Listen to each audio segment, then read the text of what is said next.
Ja, ich bin ja eh schon da! Kruzifix! Der kann da wieder 4 Sekunden vor 8, die einer möchte! Was das nur ringt! Ja, ja! Der kann da wieder 4 Sekunden vor 8, schau mir das an! Kruzifix noch eins! Das war an Koda gerichtet übrigens. Holly!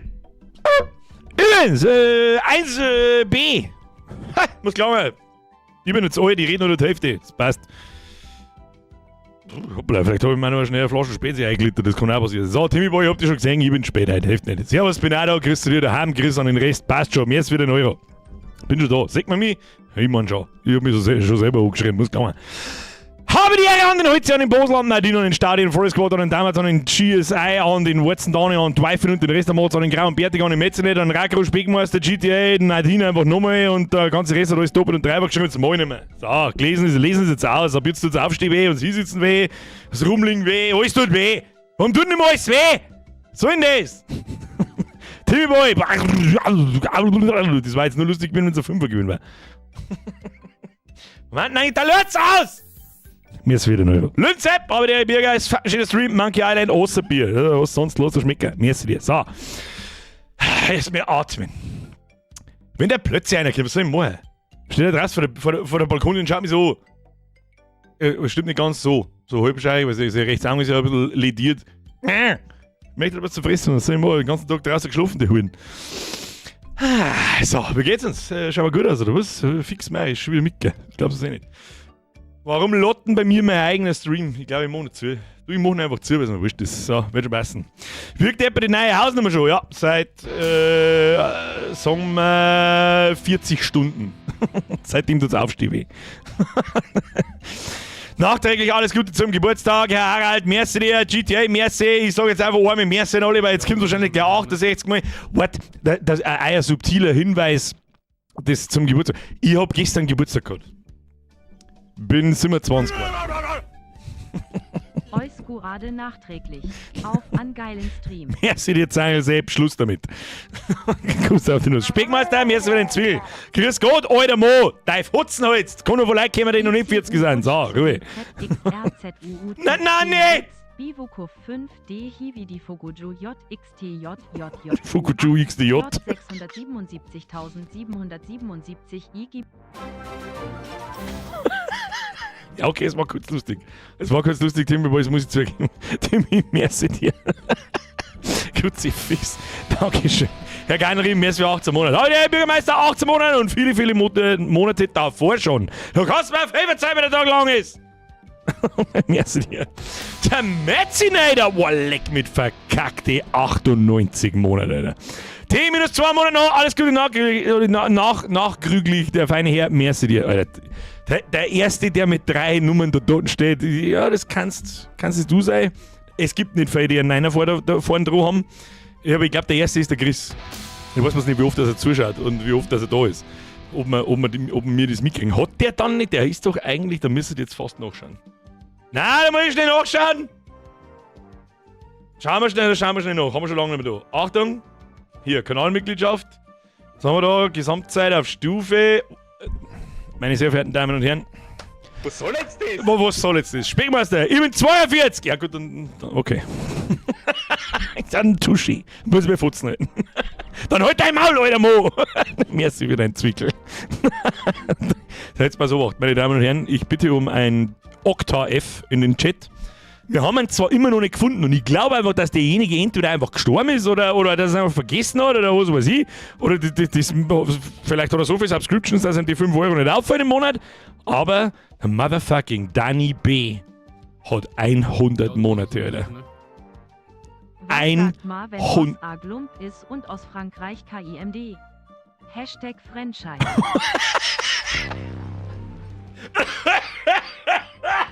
Alles klar. Franchise ist gut. Batman? Den nimm ich. Danke dir. Merci für den 5. Der Steiner, merci für 71 Monate. Sapse, merci für 40 Monate.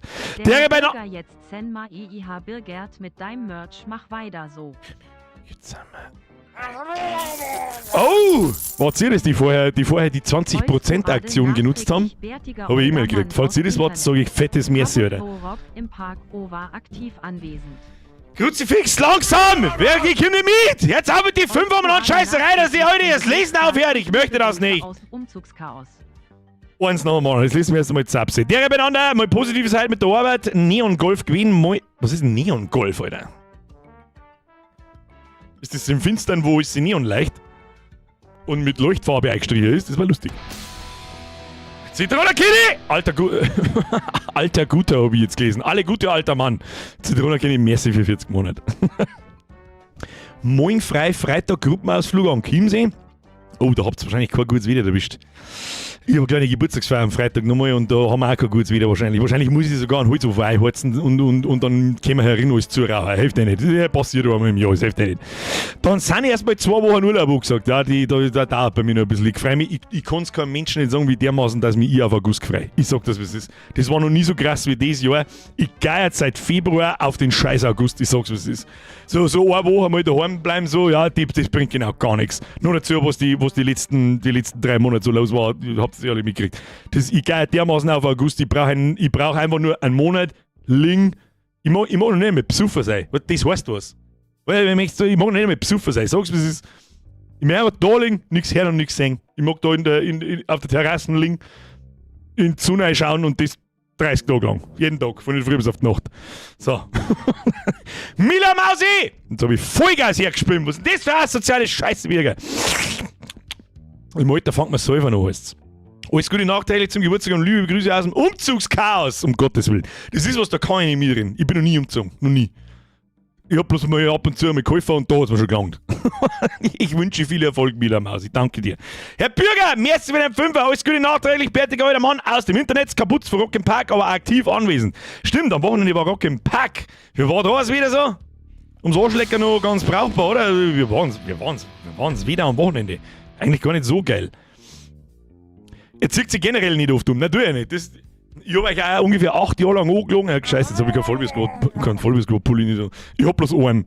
Den habe ich noch nie gewaschen. Bei dem, jetzt sage ich euch was, das Ding, der Pulli da, das kann tatsächlich sein, dass ich den noch nie gewaschen habe. Das ist das Horrormotiv von vor 2 Jahren. Kann sein. Riecht halt nix. Der riecht staubig.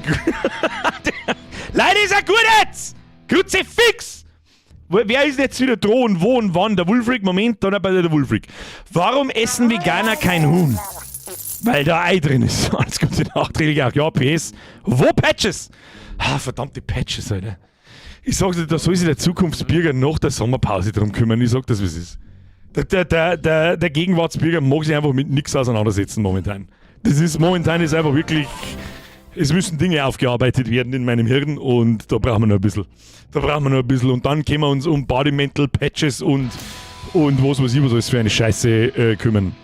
Herr Björn Viking, stellen Sie mir eine Uhr, ist nicht einmal ansatzweise 10 noch. Boy, der Bürger will uns loswerden. Niemals. Steffi, mehr als 67 Monate. Übrigens, Oktof an Chris Klöber, weil wir es viel zu selten sagen. Das stimmt, wo ist eigentlich das neue Heftel? Chris, Heftel, wo? Ich hab's schon übersetzt, das weiß ich. Wann war das? Vor 2 Wochen oder so. Heftel wo? Ich weiß nicht, ob das neue Heftel schon da ist. Bin mir nicht hundertprozentig sicher. Chris, wenn du da bist, hier könnte Ihre Werbung stehen. Herr Gottlieb, merci wieder €. Hey, mein Bester, wünsche dir wieder mal alles Gute nachträglich zum Geburtstag. Finde es nach wie vor krass, dass mein Lieblingsstreamer auf den Tag genau 10 Jahre älter ist als ich. Teil 2 im Resub. Herr Gottlieb, was geht zum Geburtstag? Nachträglich quasi. Auf den Tag genau 10 Jahre. Das heißt, du bist gestern 3... Pfui Teufel. Du bist gestern 30 geworden. Da war die Welt noch in Ordnung, das sagt er hier. Herr Geinrich, merci für den Drilling. Bin über How to Radler auf die gestoßen, hab's immer noch gespeichert. Ja, es ist, hallo, ich gehe davon aus, dass jeder hier drin How to Radler gespeichert hat. Ich gehe davon aus, dass jeder da herin jetzt How to gespeichert hat. Das ist wie, wie nennt man das? Das ist die Bibel des Betrunkenen. Die How to Playlist. Die Bibel des Betrunkenen. Und der Vollbiersgott ist so eine Sekte. Merci dir. Herr Gottlieb, merci für 17 Monate. Teil 2. Ich rock dann jetzt mal die 3. Da du sie ja gegen die 4 ausgetauscht hast, mach weiter so. Herr Gottlieb, merci dir. Herr Franzen, merci für 55 Monate. Der Bürger, bin auch wieder da. Zeit ist one. Herr Elvis, merci für 34 Monate. Habe die Ehre zurück. Habe ich irgendjemand übersehen. Wulfric. Nein, den habe ich nicht übersehen. Habe ich irgendjemand anderen übersehen? Timbürger habe ich noch gesehen. Geigenberger, mehr ist wieder ein Zweifer. Kruzifix. Bürger, jetzt sind wir Bürger. Ihr wart das, falls ihr das wart im Shop. Vielen Dank. Kuss auf die Nuss natürlich. Das ist ein schöner Reminder, weil jedes Mal, wenn eine 20% Aktion bei mir im Shop ist, dann kommt irgendjemand und macht eine Bestellung, dann schaue ich nach so, die kommt aus dem Nix, was da passiert, haben wir wahrscheinlich wieder eine Aktion. Mache ich meinen eigenen Online-Shop auf, ja, heute gibt es so 20% auf alles. Dann Schluss mit Donations, kauft einmal ein Vollbiscott-Leiberl. Oder das Poster, das ich extra 8 Jahre später gemacht habe. Sehr fix. Schreibst du in den Chat hinein, Ausrufezeichen Shop, dann müsste normalerweise mein versklavter Bot müsste dann sagen, hier, da, klickst du hin, kaufst du das. Sind wir zufällig bei 40 How-Tos? Nein, es müssten eigentlich, ich weiß nicht, wie viel das sind, 50, 52, irgend sowas. Hast wenigstens gescheit gefeiert? Ja, gestern, was soll ich gescheit feiern? Wenn heute Arbeit vor der Haustür steht, was soll ich machen? Alles Gute nachträglich, hast du wenigstens gescheit gefeiert. Deswegen habe ich ja letzte Woche Schulurlaub gehabt, wir haben letzte Woche quasi schon gefeiert. Ich bin eigentlich schon letzte Woche 40 geworden. So inoffiziell, quasi. Da habe ich mich, die ganze Woche mehr erreicht gehabt als das ganze Jahr, glaube ich. Kruzifix. Der Onkel Frankl schreibt, hey Bürgermeister, du 40 und übernächste Woche 50, alles easy. Es ist so krass, wie dermaßen alt unsere Community ist. Und dass die eher älteren Generationen länger dabei bleiben als die Jungen. Das bestätigt eigentlich alles, was ich mir denke. Weil die Jungen gar nicht mehr in der Lage sind, wie ein Stream dauert 2 Stunden. Ich habe nach 2 Minuten schon vergessen, was es geht. So, wer ist jetzt da?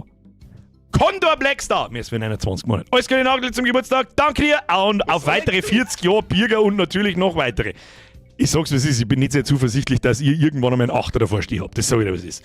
Alle meine Vorväter sind in ihren 60ern gestorben, inklusive mein Pap. Und deswegen mache ich mir da jetzt nicht sonderlich viele Hoffnungen, dass ich in 40 Jahren noch da bin. Ich bin mir gar nicht sicher, wenn es so weitergeht, ob ich in 40 Jahren überhaupt noch da sein möchte. Das ist einmal das Nächste.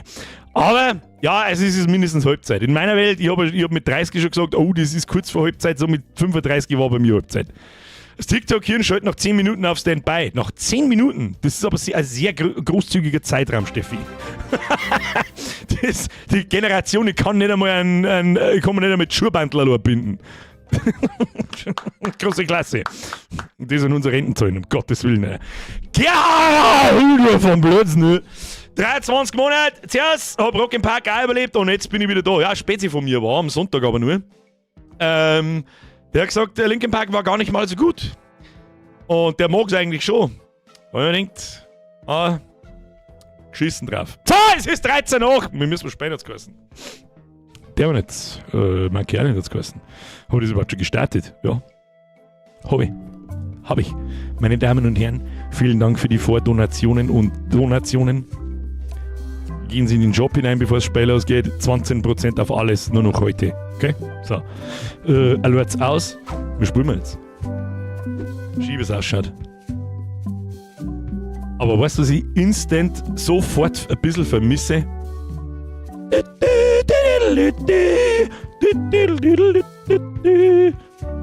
Schwach. Außer das wird noch.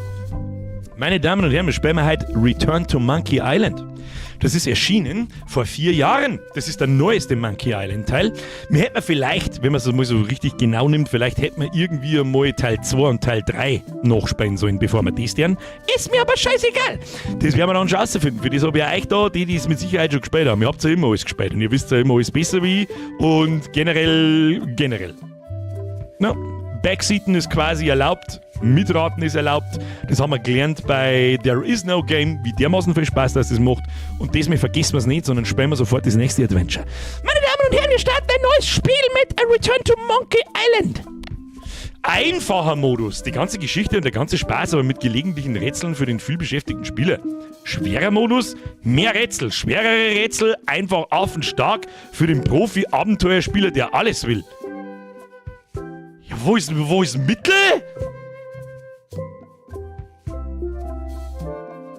Das irritiert mich jetzt. Wir haben einen Pro-Gamer, ich hab Monkey Island in die 80er noch gespielt. Nein, die 80er nicht, aber Anfang der 90er.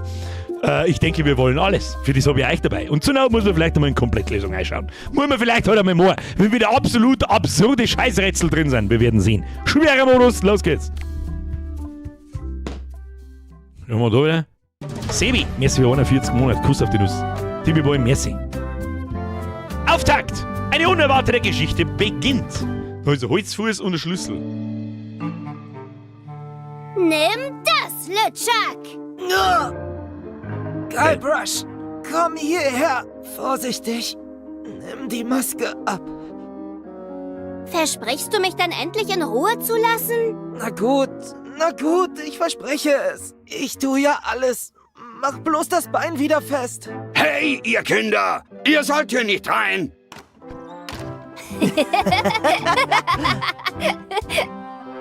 Und was jetzt? Machen wir uns über die beiden lustig.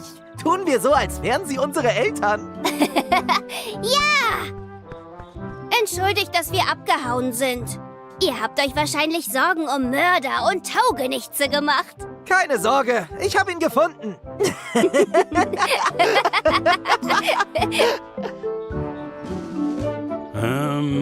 Kommt schon. Auf geht's. Tun wir so, als hätte ich Kräfte, die mir Blitze aus den Augen schießen lassen. Er klingt so lebensecht. Ich frage mich, ob er echt ist.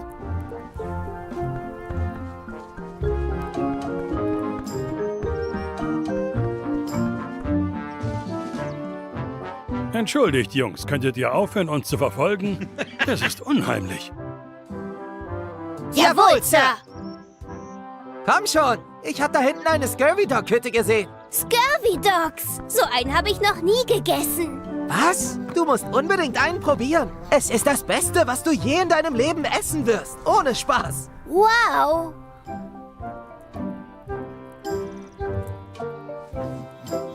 Okay. Jemand hat schon Ich hatte geschrieben. mal einen Scurvy-Dog, der war größer als mein Kopf. Kannst du mir was sagen lassen, du kleiner Fettsack? Ist das der LeChuck? Dann kriege ich aber einen Vogel. Okay. Jemand hat vorher gerade geschrieben, Grafikstil finde ich schon mal ganz cool. Da sieht man wieder, wie verschieden Geschmäcker sind. Das war nämlich, und das weiß ich noch, damals der größte Kritikpunkt, dass die Grafik halt so, was heißt Grafik, der Zeichenstil mehr oder weniger. An manchen Orten gibt es Scurvy-Dogs mit Käse drin. Der kleine Fettsack, der gefällt mir aber. Sehr gut. Luna, merci dir. Mike, merci dir. Schmidt, merci dir. Schluss jetzt mit rumdonaten. Maul halten. Was mich aber ein bisschen irritiert ist, dass der Little Guybrush eine kleine Mädchenstimme hat. Die macht mir ein bisschen Ich fertig. hatte einmal 4 Tage lang Schluck auf. Jetzt bin ich langsam interessiert, wann er sich anfängt zu wiederholen. Käse ist Leben, das stimmt. Wer braucht Liebe, wenn man Sachen mit Käse überbacken kann? So, wir haben da so weit jetzt, oder? Ah ja. Okay, so, wir gehen jetzt da umeinander. Alter! Wieso laufen wir mir Vollgas auf Crack umeinander? Was ist da los? Wusstest du, dass du einen Scurvy-Dog warm halten kannst, indem du ihn in deine Achselhöhle steckst? Das ist halt wirklich der LeChuck, oder? Chucky hat gute Ideen. Was sollen wir als nächstes tun? Wir müssen uns Scurvy-Dogs besorgen. Ich kann nicht glauben, dass du noch nie einen hattest. Okay. Da unten ist mein Inventar. Was ist das da? Meine To-Do-Liste öffnen. Scurvy Dogs kaufen. Okay, das erinnert mich sofort an Monkey Island 1, wo man kein Geld nicht kann. Wir haben doch gar kein Geld. Im Plumpsklo herumspielen? Warum? Aber ja, Es natürlich. ist abgeschlossen. Wieso ist das Vielleicht abgeschlossen? hat einer der Läden einen Schlüssel. Chucky fesseln! Hey, Chucky! Stell dich mal kurz hier rüber. Nee, ich will Scurvy-Dogs.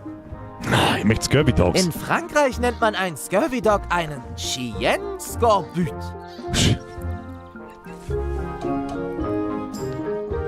Haben wir 4 Minuten in-game und ich kann schon wieder bloß den Kopf beideln. Dann gehen wir halt rein. Gib Scurvy Dog.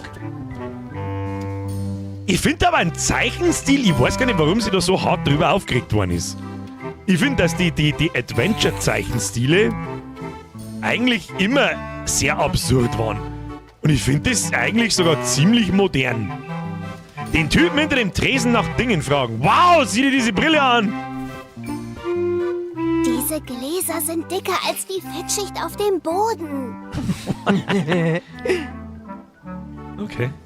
Der Schlüssel ist an einem Ich kann auf Holzbein. meinem Kopf stehen, ohne meine Hände zu Dort steht, bringen Sie den Schlüssel zurück, wenn Sie fertig sind. Sonst setzt's was. Scurvy Dog möchte ich!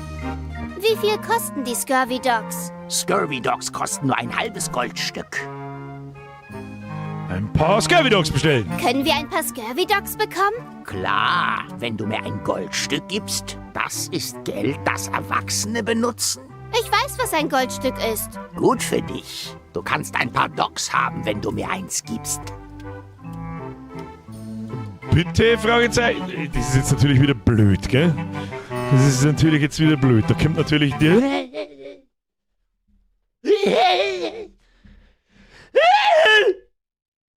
Oh! Oh! So, los wieder jetzt mit der Rumtuneiterei! Rechtsklick, transformieren, horizontal spiegeln, so. Warum braucht man das jetzt, muss ich aber auch? So mal! Hui!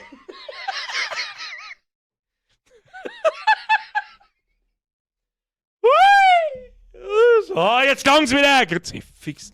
Spiel pausiert, du weißt. Ruhe jetzt da. Klar, passt es jetzt da so? So, hier, bitte? Bitte, Fragezeichen? Bitte? Können Sie nicht etwas für ein paar hungrige Kinder erübrigen? Hör zu, du kleiner Schnorrer. Ich sag dir mal was. Ich mag Kinder nicht. Ich bin ein ehrlicher Geschäftsmann, der versucht, seinen Lebensunterhalt ehrlich zu verdienen. Ich kann es nicht gebrauchen, dass 50 Kinder pro Tag zu mir kommen und meine Zeit damit verschwenden, mich zu überreden, ihnen kostenloses Essen zu geben. Donner nicht! Du speckiger Fettsack! Dann eben nicht. Hey, ich weiß. Lass uns in dem Plumpsklo gegenüber nach Kleingeld suchen. Den Leuten fallen Münzen aus den Taschen, wenn sie sich dort hinsetzen. Ist das so? Sie befestigen ihn an einem Bein, damit man nicht mit ihm davonläuft. Den Schlüssel schnappen. Ich bringe ihn sofort zurück, Sir. Es wäre klug, das zu tun. Wenn man nicht ich habe zurückbringen? doch das Bein von dem letzten Kind, das den Schlüssel nicht zurückgebracht hat. I don't believe you. Tschüss! So, schwimmen wir mit die Bumsbude da auf. Es ist abgeschlossen.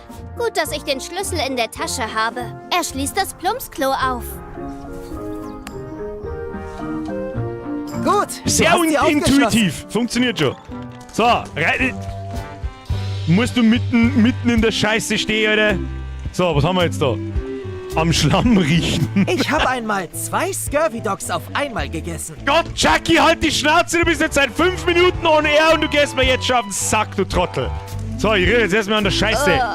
Was ist das für ein Zeug? Es riecht genauso wie die Toilette. Das ist altmodernes Recycling. Was ist das? Okay, was haben wir da? Was ist das? Was ist dieses kleine Metallding? Es ist kein Goldstück, sondern ein rundes Metallstück, das ungefähr die gleiche Größe und Form wie ein Goldstück hat. Das nennt man einen falschen 50er. Das ist wie eine falsche Münze. Eine falsche Münze ist fast so gut wie eine echte Münze. Das erinnert mich sehr an Ren and Stimpy. Da hat es einmal so Nahaufnahmen von ekligen Sachen gegeben. Ich habe einen zusätzlichen Backenzahn. Ich kann ihn mit meiner Zunge fühlen. Chucky. Chucky, warum schaust du nicht in die Toilette? Auf keinen Fall. Mach du doch. Okay. Ugh. Eklig. Moment, Musi ein bisschen leiser. Moment, Musi ein bisschen leiser. Sehr gut. So, du musst dir vorstellen, da ist jemand gesessen, hat das Spiel programmiert. Nur dafür. Das mache ich nicht noch einmal. Und man kann es bloß einmal anschauen. Diese Szene gibt's einmal zu sehen. Sie bringt nichts, außer dass man Scheiße sieht. Ist dieser Kinderspiel? Nein. Aber wir sind ja offensichtlich... Wusstest du, dass deine Füße... Gott, nicht riechen, Chucky, wenn halt du die sie nicht Schnauze! wäschst? So. Irgendwie müssen wir... Jetzt pass auf, ich möchte doch wetten, dass wir den hübschen falschen 50er ansehen, den ich gefunden Es habe. sieht aus wie ein Goldstück, wenn man nicht gut sehen kann. Wenn man nicht gut sehen kann. So, was nehmen wir mit dem da? Was ist das da? Meine To-Do-Liste. Schlüssel für das Plumpsklo finden, eine Münze finden, Scurvy Dogs kaufen. So, wo geht's denn da noch hin? Lass mich doch ran, dann müssen wir doch irgendwie gruselige Lass uns Tür. nicht wieder da reingehen, sonst werden wir nur angeschrien. Nicht wieder Ja, da reingehen. besorgen wir uns statt... Wir überprüfen da... Ja, okay. Schild lesen. Exponat entfernt. Oh. Weiß ich nicht, was das heißt. Chucky fesseln vielleicht? Hey, Chucky, stell dich Jetzt mal vielleicht- kurz hier rüber. Nee, ich will Scurvy Dogs. Okay. Haben wir sonst irgendwas? Was steht da? Die Worte sehen nicht wie Worte aus. Aber da ist ein Bild von einem Scurvy Dog. Jetzt warte mal, wir müssen doch hundertprozentig den 50er irgendwie einfahren, dass er ausschaut wie ein Goldstiegel. Kann man das nicht irgendwie kombinieren da Zu Hause habe ich irgendwas? einen ganzen Schuhkarton Gott, Chucky, voll mit halt die alten- Schnauze! Heiliges Kanonenrohr, Batman! Herumalbern? Hey, Chucky, mach dich bereit zu rennen. Ich schätze, Sie mögen keine Besucher. Lass uns nach nebenan gehen und uns Scurvy Dogs besorgen. Na gut, dann gehen wir jetzt einfach mal rein und zahlen wir mit dem falschen 50er, was weiß nie. So, hier, Scurvy Dog, kaufen! Ein paar Scurvy Dogs bestellen! Können wir ein paar Scurvy Dogs bekommen? Klar, wenn du mir ein Goldstück gibst. Kann Zu Hause habe ich einen ganzen Schuhkarton voll mit alten Scurvy Dog Stäbchen. Okay, Chucky, so, alles klar. Jetzt bin ich dann gleich kurz davor, dass ich die abstich. Dem Verkäufer den falschen das Goldstück geben. Was können wir damit bekommen?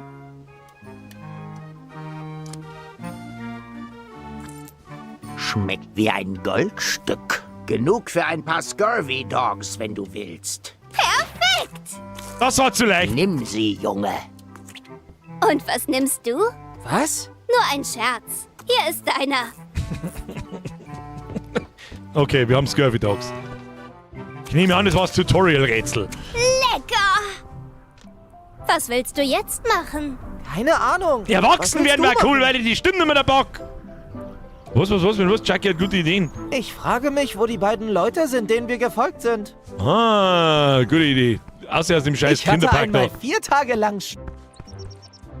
Da ist meine Freundin Dee. Hey Dee, Hey Chucky, was habt ihr Idioten vor? wir sind gerade erst angekommen. Ich mache eine Liste mit Dingen, die zu tun sind. Gib mir das. Ich bin eine Expertin in Sachen Planung. So, perfekt. Wir sehen uns im Park, Pickelgesichter.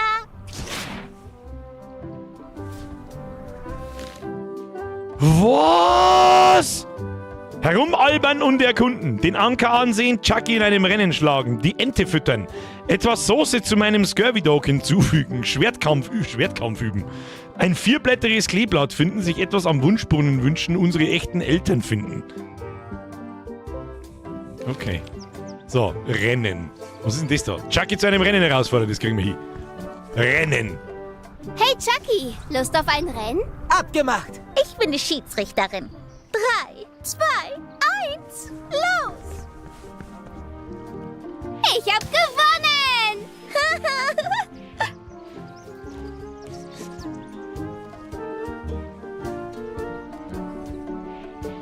Okay. Die Ente füttern. Da, etwas Brot nehmen. Hey, Hände weg! Wie, Hände weg? Etwas Brot Das nehmen. ist unser Brot! Brot! Das ist mein Brot! So, hier Scurvy Dogs, kriegst einen Scurvy Dog. Ich glaub bloß, dass wir ordentlichen Dünnschiss kriegen, wenn wir da oben beißen. Einen Bissen nehmen. Lecker! Super lecker. So, was haben wir jetzt da? Ist noch? Ist jetzt eigentlich von uns in der Liste das gestrichen worden? Den Anker ansehen. Was für ein Anker? Schmerzen wir mal mit denen da. Entschuldigen Sie, Ja? Könnten wir etwas für Ihren Brot haben, um die Ente zu füttern? Würden Sie nochmal so tun, als wären Sie unsere Eltern? Schon gut. könnten wir etwas von Ihrem Brot haben, um die Ente zu füttern? Ich glaube nicht. Wir haben es für uns selbst mitgebracht. So unfreundlich, Uli! Scheiß aus Brezen. Entschuldigen Sie, Ja? Probieren wir es nochmal schnell. Würden Sie nochmal so tun, als wären Sie unsere Eltern? würden Sie noch mal so tun, als wären Sie unsere Eltern? Was meinst du mit nochmal? Geht und sucht eure richtigen Eltern. Finde ich nicht gut. Was wohl in dem Korb ist? Ich frage mich, was in diesem Korb ist. Finden wir es heraus. Was glaubt ihr, was ihr da tut? Die Kinder heutzutage. Ihr habt keine Achtung vor persönlichem Eigentum. Und keinen Respekt vor Älteren. Ich hätte fast Lust, dir meine Meinung zu sagen. Und ich auch. Bla bla bla. Bla bla bla bla. Bla bla bla. Bla bla bla. Bla bla Bevor bla, wir direkt bla. der Rot aus den Bla, Hosen. bla. Bla Ja, bla ist- bla bla bla Hallo? bla bla bla bla bla bla bla bla bla bla bla bla bla bla. Bla bla bla bla bla. Bla, Ja, bla, der bla, Witz ist bla, kaputt bla, jetzt. Bla, bla, bla, Es bla, reicht. Bla, bla, bla. Bla, bla, Also, wir ich kann müssen einfach los. gehen. Ich geh. Wie unhöflich. So, irgendjemand hat gesagt, gehen wir nach links. Also, da ist der scheiß Anker. Größer hätten sie nicht hinpflanzen können. Das ist ein cooler Anker. Das zeigt nur, wie wenig du über Anker weißt. Dieser hier ist kein besonders gutes Exemplar. Das wüsstest du, wenn du so viel über Anker gelesen hättest wie ich. Wusstest du, dass Anker ursprünglich nicht dazu gedacht waren, Schiffe an ihrem Platz zu halten? Sie wurden im Kampf eingesetzt, aus Kanonen abgefeuert und sie begannen sie immer. Dann haben das derzeit das ältere, die alten bei einem damit so die kleinen Flansche an den Spitzen. Die meisten Ich drücke Anker übrigens sind schon die ganze Zeit heutzutage Punkt. aus vor etwa 30 und alle, aber die einzigen, das Wort Anker, sie heißen so, ja. So, wie gibt's da irgendein Kind, das nicht nervt wie Scheiße in dem Spiel? Wenn du etwas verpasst hast, kannst du Komma drücken, um die vorherigen Zeilen zu sehen. Nein, das will ich nicht. Ja, ich bin selbst wie eine Expertin für Anker. Okay, so, passt wieder. So Würden tun. Sie noch mal so... Was meinst du mit Geht und sucht eure richtigen Eltern. aufhören? Die Mohanes Blabla. Entschuldigen Sie. Ja? Würden Sie noch mal so tun, als... Was meinst du mit nochmal? Geht und sucht eure richtigen Eltern. Ja, das glaube ich ist nicht die Lösung. Warum schaukelt da hinten etwas? Das weiß ich nicht. Was haben wir sonst noch? Gehen wir mal ein Stückchen weiter. Oh, was haben wir da? Igitt. Was ist dieser rote Fleck auf dem Boden? Das ist Ketchup. Er soll sehr gut zu Scurvy Dogs schmecken. Ja, wir müssen ja auch noch Soße zu unseren Scurvy Dogs hinzufügen. Schauen wir mal, wie wir das machen. Du berührst nicht den Boden mit deinem Scurvy Dog. Nein, natürlich nicht. Ekelhaft. Du solltest das auf deinen Scurvy Dog schmieren. So, ich habe jetzt Ketchup. An dem roten Klecks riechen. Es riecht übel. Ja, beste Zeit, um zu kombinieren. Etwas von dem roten Klecks auf den Scurvy Dog streichen.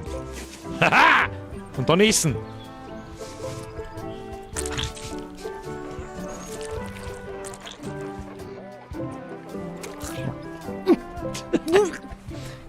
Ja, das Speibeln sehr, dann ist ein Nagel gefordert. Warte mal, das du jetzt. Igitt. Ich glaube nicht, dass das Ketchup war. Hoppla. Und dann Blabla Brot klauen. Ja, die Idee hat schon jemand gehabt, die hätte ich jetzt dann auch gehabt. Ich will die Ente füttern. Aber die Eltern labern nichts mehr vor bla bla bla bla bla bla bla bla bla. Das Schild lesen. Nicht die Ente füttern. Nicht die Ente füttern. Phase 1, Ente füttern. So, warte mal, ich schmeiß mir hier den Curvy Dog ein, der ist eh ekelhaft, die Scheiße. Vielleicht geht das. So. Ich hebe mir diesen Scurvy Dog für mich selbst auf. Aber wieso denn der schimmelt doch, gutes Kind? So, was haben wir da wieder? Oh, Schwertkampf üben. Nee, das ist der kleine Nostalgie-Trigger. Möchtest du wissen? Seien wir ehrlich. Du kannst nicht hoffen, mich zu schlagen. Du fängst besser an zu beten. Ich habe gewonnen. Ich habe gewonnen. Nee. Wer sagt denn das? Ihr seid beide ziemlich schwach. Okay, das hat Spaß gemacht.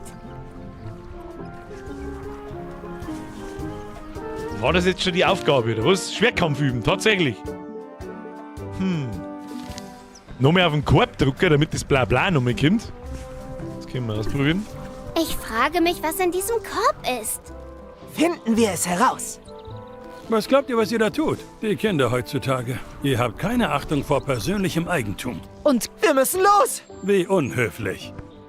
Wir müssen los! Okay, war ein guter Tipp, war da ein guter Tipp. Ich hab vorher gemeint, das Blabla kommt, wenn wir nach die Eltern fragen. Ja, deswegen habe ich euch dabei. Hoppala.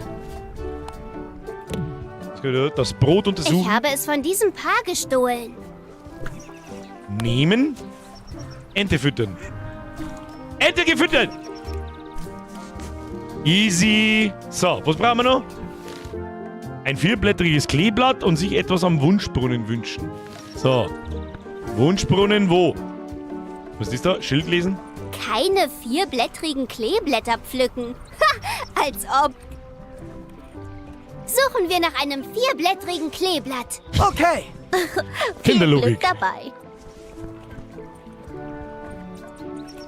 Und jetzt? Da ist ein 4-blättriges Kleeblatt. Ich habe eins gefunden. Super. Es war noch eins übrig? Verflixt.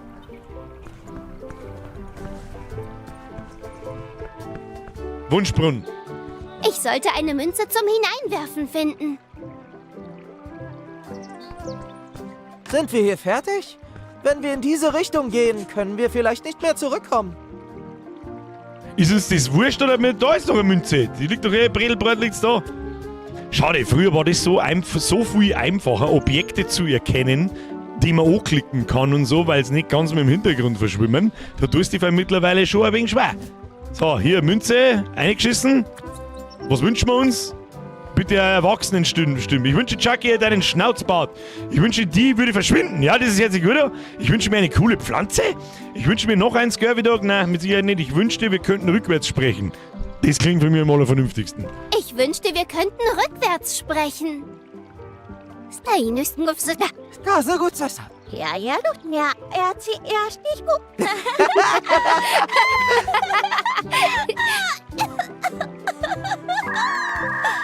Das hat Spaß gemacht. Oh Mann, es hat aufgehört. Schade, du klingst vernünftiger als üblich. Alles klar. Kann man mir jetzt bitte aus dieser befremdlichen Situation rauskommen und erwachsen werden? Ach scheiße, das ist unser Kind! Hey, Mr. Threepwood. Hey Jungs, habt ihr Spaß? Wir haben uns Scurvy Dogs geholt. Da sind Zehennägel und sowas drin.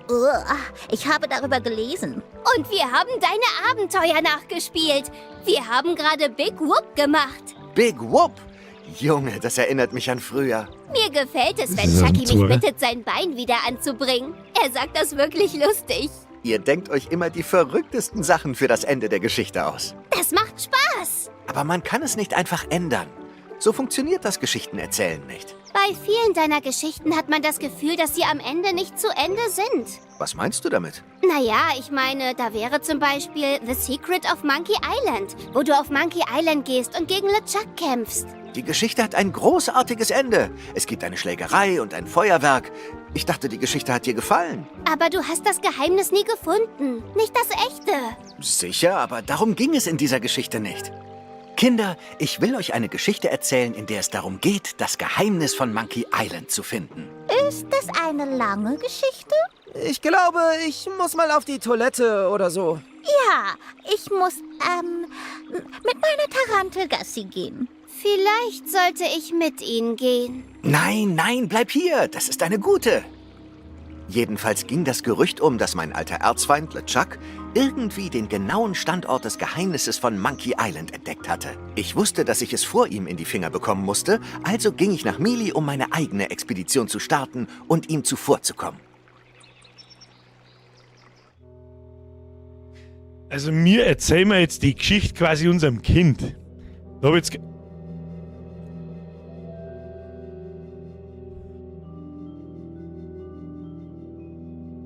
Jetzt sind wir zu Hause. Na, du, komm, los, gib ihm. Jetzt fang mit an!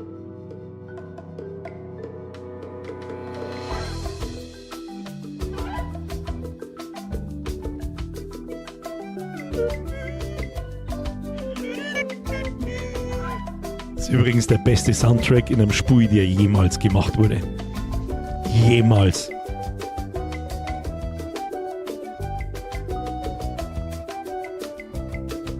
Geht einfach immer. Wir überspringen da jetzt auch nichts, wir hören uns das jetzt so. Und ich möchte auch übrigens behaupten, dass 1992 das genau so ausgeschaut hat wie da jetzt. Deswegen kann ich nicht verstehen, wie man sich über den Zeichenstil so krass aufregen kann. Ich kann verstehen, wenn das vielleicht für einen oder den anderen nichts ist, aber ich finde es nicht so schlimm bis jetzt.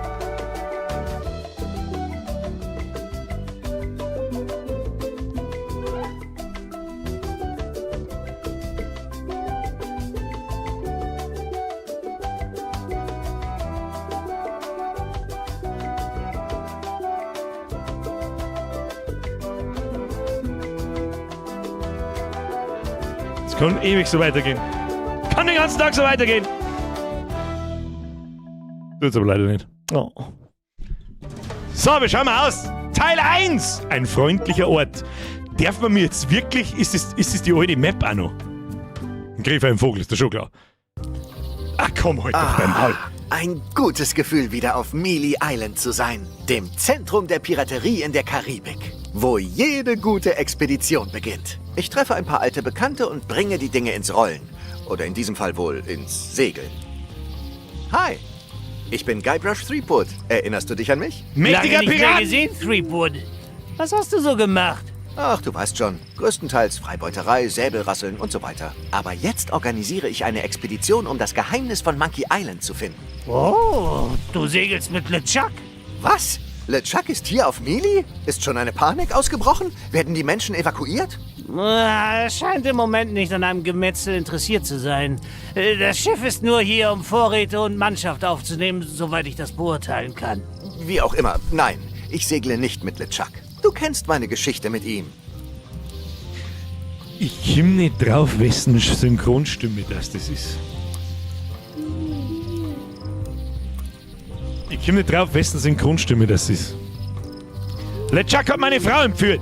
Er ist ein böser Zombie-Geisterpirat der Schrecken der Meere. Wir waren während meiner gesamten Karriere Feinde. Dieser Typ klaut mir all meine besten Ideen. Ich organisiere meine eigene Reise. Meine eigene! Zombie-Geisterpirat! Er ist ein böser Zombie-Geisterpirat, der die Meere und manchmal auch das Land terrorisiert. Ein ruchloser, hinterhältiger, mordender Taugenichts. Ein verkommener, rücksichtsloser Schurke und ein lauter Redner. Und ich bin nichts davon. Man sagt, Gegensätze ziehen sich an. Aber was weiß ich schon? Ja, ich lese euch schon, Star-Lord, Chris Pratt, ich überlege auch die ganze Zeit, aber dann versteht er seine Stimme ein bisschen. Es kommt schon, ich weiß schon, wie es drauf kommt, das kann durchaus auch sein. Also hundertprozentig sicher bin ich mir nicht. Ich organisiere meine eigene Reise. Meine eigene. Ich organisiere meine eigene Reise. Meine eigene. Dann solltest du dich besser beeilen. Ja, LeChuck der legt gerade Ant-Man. auf dem Außendock auf. Nun, ich werde ein Schiff und eine Mannschaft anheuern und Nein, ihm sei zuvorkommen. Sobald ich jemanden finde, der das Projekt unterstützt. Ich bin im Moment etwas knapp bei Kasse. In diesem Fall solltest du mit den Piratenanführern in der Scumbar sprechen. Genau, deshalb bin ich ja nach Mealy gekommen. Es wird toll sein, die alten Kerle wiederzusehen. Wir stoßen mit einem Grog an und besprechen die Einzelheiten. Scumbar, bei den Docks. Langer Tisch im hinteren Bereich. Ich weiß, wo ich hin muss. Wir werden sehen. Es ist aber, glaube ich, nicht der Ant-Man. Irgendwas ist komisch. Es ist eine Art Minispäher. Ich erkenne hier eine gewisse Ähnlichkeit. Ja, sie sieht einer Eule sehr ähnlich, nicht wahr? Wie geil es ausschaut. Ronas Kim Possible, das habe ich nicht so oft angeschaut. Ja, ich weiß, dass der Paul Rudd der Ant-Man ist. Ich weiß es, aber ich glaube, das stimmt nicht. Die Homelander stimmen. Ist auch nah dran. Meine Hände wärmen.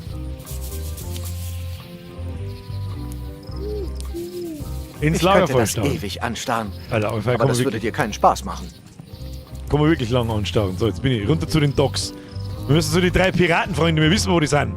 Es ist halt wirklich einfach die verschissene gleiche Map wie damals in Monkey Island 1. Bloß ist damals ein Poster. Ist es die Lane? Wählen Sie Gouverneurin Carla. Sie ist dem Pflichtbewusstsein verpflichtet. Carla, hat's Carla oder Elaine? Warte, Carla war doch die Schwertmeisterin, oder? Was ist mit ihm da? Was ist da los? LeChuck belädt bereits sein Schiff. Wie? Der ist einfach da. Also wer Monkey Island nicht kennt, ja, der LeChuck ist natürlich der Hauptantagonist. Jetzt gehen wir aber erstmal da in die Scumbar. Manche Dinge ändern sich nie. Die Scumbar wird es so lange geben, wie es Piraten und Möchtegern-Piraten gibt. Zeit mit den Piratenanführern zu sprechen. Schauen wir mal, ob immer noch der Aufform am Ding hängt und sich ihren dumm dreht. Nein, oder nicht? Mit der Piratin sprechen. Mit der Piratin sprechen. Oh, das Quizbuch. Oh, ein Sammelkarten-Quizbuch. Es ist ein Buch zum Aufbewahren von sammelbaren Quizkarten. Sieht aus, als hätte es jemand unbeaufsichtigt hier liegen lassen. Neue Einrichtung? Sieht vielleicht aus wie eine Zirkusnummer. Alles kann ein Hinweis sein. Es ist übrigens Norman Matt, Synchro auch für Mark Ruffalo. Michael Fassbender kann es auch sein. Wir sollten doch die Piratenanführer sein. Das sind jetzt Weiber, oder was? Ja, das kommentiere ich mir nicht weiter. Habt ihr die Piratenanführer gesehen? Das ist ihr Tisch. Eigentlich solltet ihr lieber verschwinden. Ihr wollt hier nicht erwischt werden. Das ist unser Tisch, du Säufer. Wir sind die Piratenanführer. Zieh Leine. Ich hatte nicht gehört, dass es einen Führungswechsel gab. Wo sind die 3 älteren Herren, die hier immer Hof gehalten haben? Soll ich mit euch über die Finanzierung einer Expedition sprechen? Wo sind die 3 älteren Herren, die hier immer Hof gehalten haben? Wen interessiert das? Wahrscheinlich weinen sie irgendwo in einer Gasse und wünschen sich, sie wären noch relevant. Sie erfinden Prüfungen füreinander und schreiben Memoiren, die niemand lesen wird. Ich hatte nicht gehört, dass es einen Führungswechsel gab. Oh nein! Hat denn niemand daran gedacht, dich zu benachrichtigen? Vielleicht ist deine Party-Einladung in der Post verloren gegangen. Soll ich mit euch über die Finanzierung einer Expedition sprechen? Eine Expedition. Für wen hältst du dich eigentlich?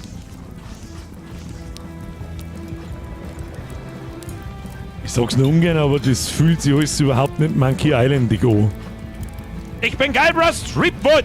Wahrscheinlich habt ihr schon von mir gehört. Mächtiger Pirat, hallo? Ich bin Guybrush Threepwood. Wahrscheinlich habt ihr schon von mir gehört. Wahrscheinlich nicht. Erlaubnis, den lästigen alten Taugenichts abzuschlachten, Captain Madison? Moment, das war Captain Madison? Sie ist doch berühmt. Ich habe sie auf einer Sammelkarte. Ihre Plünderwerte sind unglaublich. Plünderwerte sind nicht alles. Dann waren die anderen Captain Lila und Captain Trent. Es war Lila, die gedroht hat, dich zu töten? Hör mal, so toll waren sie nicht, okay? Hör dir die Geschichte an. Soll ich ihn abschlachten? Mach dir nicht die Mühe. Er ist nur ein harmloser Stümper, der denkt, er hätte eine gute Idee für einen Piratenraubzug.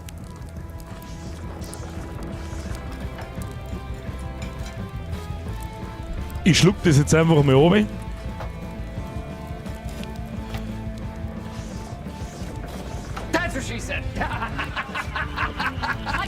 Und kommentiere das nicht weiter.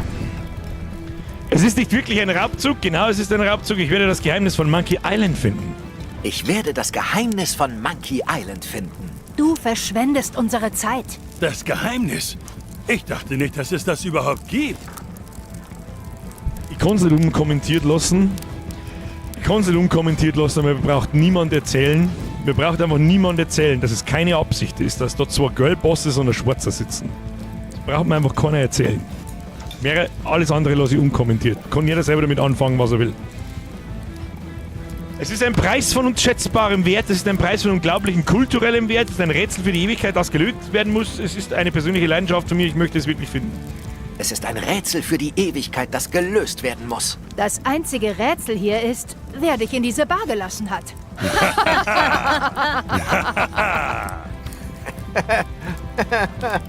Okay, ich spüre ein gewisses Zögern, aber lasst mich ausreden. Ich nehme übrigens Wetten an, ob es einen Koch noch gibt.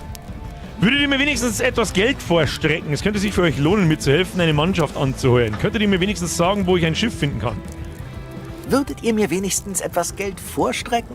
Es ist eine todsichere Investition. Verdreifacht euer Geld oder ihr bekommt euer Geld zurück. Kein Interesse. Es könnte sich für euch lohnen, mir zu helfen, eine Mannschaft anzuheuern. Ein Prozentsatz ihres Verdienstes oder so? Niemand hier will deinem Hirngespinst nachjagen. Es ist... Ich kann mein Maul nicht halten, die Tussis gehen mir voll auf den Sack. Die gehen mir so richtig hart auf den Sack. Könnt ihr mir wenigstens sagen, wo ich ein Schiff finden kann? Könntet ihr mir wenigstens sagen, wo ich ein Schiff finden kann? Du hast nicht mal ein Schiff? Dir steht das Wasser wirklich bis zum Hals. Und das ohne Schiff. Wenn ihr diese Gelegenheit nicht wahrnehmt, wird LeChuck sie ergreifen. Wenn ihr diese Gelegenheit nicht wahrnehmt, wird LeChuck sie ergreifen. LeChuck? Ja, auch der gefürchtete Zombie-Geisterpirat LeChuck selbst ist hinter dem Geheimnis her. Er ist hier auf Melee und bereitet sich gerade vor. Wenn das nicht beweist, dass es sich lohnt, weiß ich nicht, was ich euch noch sagen soll. Toll. Problem gelöst. Ausgezeichnet. Ihr werdet es tun. Ha, nein, natürlich nicht. Warum Geld für eine Expedition verschwenden, wenn du dich einfach einer bereits laufenden anschließen kannst? Viel Spaß mit deinem gruseligen Geisterfreund. Tschüssi. Das kleine Problem bei dieser Idee ist, dass LeChuck und ich im Grunde genommen Todfeinde sind.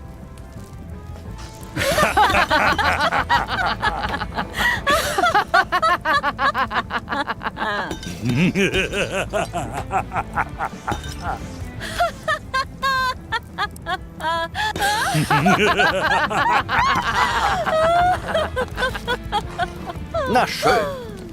Ich brauche weder euch noch euer Geld. Ich schaffe das allein. Wenn ich kein Schiff kaufen kann, klaue ich eins. Ich bin ein Pirat. Ich werde einen Weg nach Monkey Island finden, koste es, was es wolle.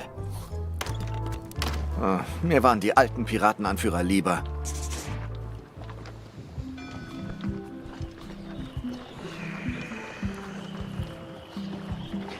Bin ich der Einzige?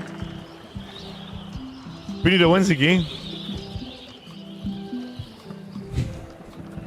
Bin ich der Einzige? Ich frage einfach nur, ob ich der Einzige bin.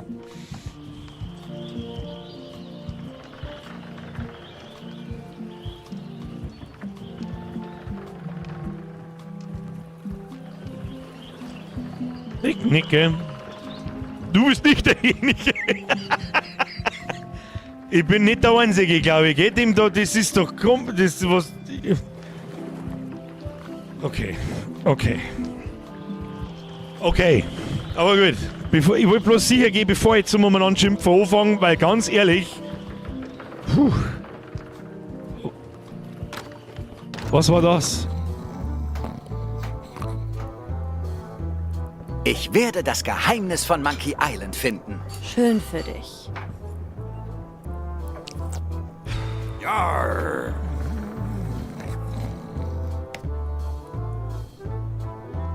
Ich werde das Geheimnis von Monkey Island finden. Das wird sich So, als gibt's da T-Shirt irgendwelche herausstellen oder Typen so. in dieser Piratenbar? Was ist denn? Ich werde das Geheimnis von Monkey Island finden. Das klingt für mich nicht gerade nach Piraterie. Es ist ein Buch zum Aufbewahren von sammelbaren Quizkarten.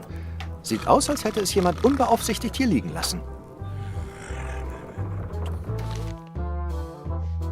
Im hinteren Teil der Scum-Bar ist der Keller, eine Angeltrophäe, ein riesiger Wal, die Küche selbstverständlich. Okay. Schauen wir mal, ob man da reingehen kann. Guybrush Threepwood, so wahr ich lebe und atme. Wie geht's dir? Alles beim Alten. Alles beim Alten. Wie geht's Elaine? Sie war immer meine Lieblingsgouverneurin. Sie hat auch deine Rechnung bezahlt, als du nicht mehr kamst. Ihr geht es gut, keine fehlenden Teile, immer noch im öffentlichen Dienst, kämpft jetzt gegen Skorbut. Ich habe unseren Jahrestag vermasselt, wir sind öfter getrennt, als mir lieb ist. Wir sind öfter getrennt, als mir lieb ist. Aber ihr seid noch... Oh ja, wir sind noch. Wir haben einfach beide viel um die Ohren. Es ist eine Zwei-Ohr-Beziehung. Grüß sie von mir. Ja, die Atmosphäre in der Bar ist anders als früher, und zwar gewaltig. Die Atmosphäre in der Bar ist anders als früher. Ja, mir gefällt das nicht. Aber ich muss mich auf die neuen Leute einstellen. Alles ändert sich, Guybrush. Aber die Kakerlaken bleiben dieselben. Ich habe deinen Humor vermisst. Und deine geringe Rätsel wo? Ja, lass zum Spiel wenigstens einmal kurz Zeit. Hey! Die neuen Piratenanführer scheinen echte Idioten zu sein, ja richtig. Diese neuen Piratenanführer scheinen echte Idioten zu sein. Warum lässt du sie überhaupt in die Bar? Nun, sie haben meine alten Stammkunden vergrault, also habe ich keine große Wahl, wenn ich im Geschäft bleiben will. Und wenn ich versuchen würde, sie zum Gehen zu bewegen, würden sie mich wahrscheinlich in Stücke schneiden und in die Suppe werfen. Ehrlich gesagt, habe ich Angst vor ihnen. Positiv ist, dass sie über ein höheres verfügbares Einkommen und eine bessere Hygiene verfügen als die alte Generation. Alter, wird mir da schon wieder unterschwellig die ganze Zeit gesagt, was früher alles beschissen war und jetzt so super viel toller ist. Ist das wirklich wahr? Ich glaube, ich höre den Gesundheitsinspektor. Ich glaube, ich höre den Gesundheitsinspektor. Was? Wo? War nur ein Scherz. Der Witz wird nie alt. Hat man das im Ohren sagen können? Weiß ich nicht mehr. Habe ich schon erwähnt, dass ich das gerne so Monkey Island finden werde? Habe ich schon erwähnt, Stimmt, wieso dass ich gibt das der Koch Geheimnis nicht von Monkey Island finden werde? Nein, das glaube ich nicht. Das ist aufregend. Du heuerst also ein Schiff in den Docks an? Ich glaube, ich werde eins klauen. Soweit ich weiß, ist das einzige Schiff da draußen das von LeChuck. Noch besser. 2 Fliegen mit einer Klappe. Mutig. Mir gefällt deine Denkweise. Weiter mit der guten Arbeit. Danke. Wird gemacht.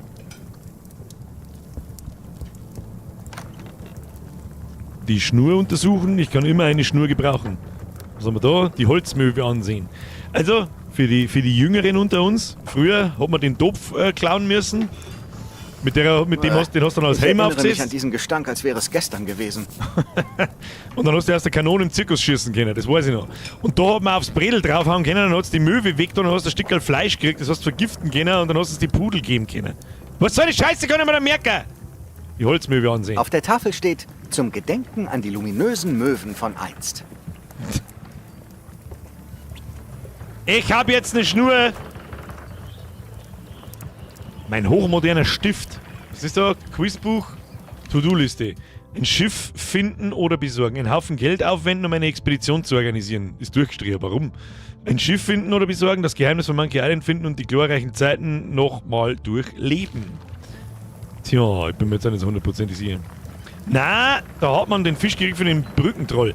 Stimmt! Die Möwe ist da auf dem, da war Fisch drauf. Wo hat man dann das Fleisch hergekriegt? Hat man das zufällig aus dem Topf? Da hat man das Fleisch aus dem Topf gekriegt. Den hat man lahm haben müssen. Irgendwie so.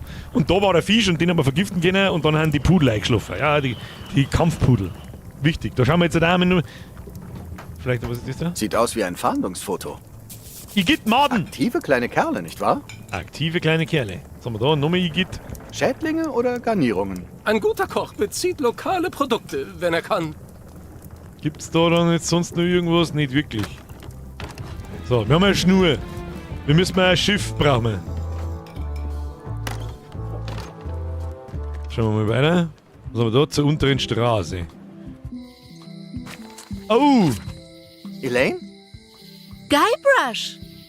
Warte, kommt jetzt der schnulzige Teil? Nur ein bisschen, aber ich kann die Umarmungen und Küsse Ja, von hinten haben sie sich Elaine! hinein. Ich glaube, wir werden auch nicht mehr recht lang weitersprechen. Ich sag das, wie es ist. Ich weiß nicht warum. Ich hab. Das Wiedersehen in dieser Bar, da habe ich jetzt so hart abgebankt, dass ich eigentlich keinen Bock mehr hab. Frag mich nicht warum. Das hat null Monkey Island Feeling. Also null! Die Frage ist, was der aber da nicht ist. Nein, du hast nicht zufällig ein Schiff dabei? Das ist nur. Hallo, ich mag nicht. Man kann schon mal Dialoge und so. Leck mir am Arsch. Irgendwelche kleinen Mini-Rätsel, irgendwas. Das ist ein einziger Nostalgietrip. Ich hatte gehofft, dass du in dieser Geschichte auftauchen würdest. Ich hatte gehofft, du würdest in meiner auftauchen. Wie läuft dein Projekt zur Skorbutprävention? Es läuft großartig. Wir werden vielen Seeleuten eine Menge Limetten bringen Ja, sehr und binär, das viele hab ich- Leben ich hab schon retten. gesehen. Ich muss mir aber etwas einfallen lassen, wie ich mit Captain Madison fertig werde. Der Druck, den sie auf die Stadt ausübt, macht es für Sozialprogramme wie das meine schwer. Bruder, was für Sozialprogramme? Was? Ich muss los. jetzt los. Oh, ich auch. Es gibt viel zu tun. Tschüss. Wiedersehen. Was für Sozialprogramme, Digi? Internationaler Markt für Mojo. Der internationale Markt für Mojo. Dieser Ort hat sich seit Jahren nicht verändert. Willkommen, Guybrush Threepwood. Schön, dich wiederzusehen. Ich habe auf dich gewartet. Du meinst, seit wir uns das letzte Mal gesehen haben, das ist Jahre her. Du meinst... Das Schicksal hat bestimmt, dass du schon vor einigen Minuten hier sein würdest. Nur du schaffst es, selbst dann zu spät zu kommen, wenn du vom Schicksal dazu bestimmt bist. Es ist eine Gabe. Erlaubst du mir, in deinem Namen nach Wissen zu suchen? Wird es mich etwas kosten? Stolz. Freien Willen. Nicht viel.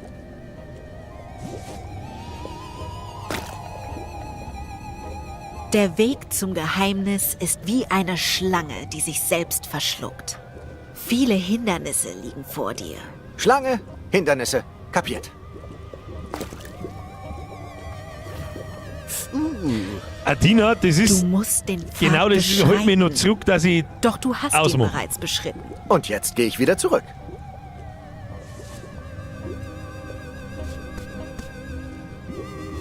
Wenn du unsicher bist, wie es weitergehen soll, schlage dieses Buch auf, um dich zu orientieren. Es kann mir meine Zukunft voraussagen? In gewisser Weise. Betrachte es als ein Buch der Hinweise. Was ist es wirklich? Ein Buch der Hinweise. Nutze es weise. Zu viel Wissen schmälert die Freude an der Reise. Toll, danke. Kostenlos. Du musst jetzt gehen.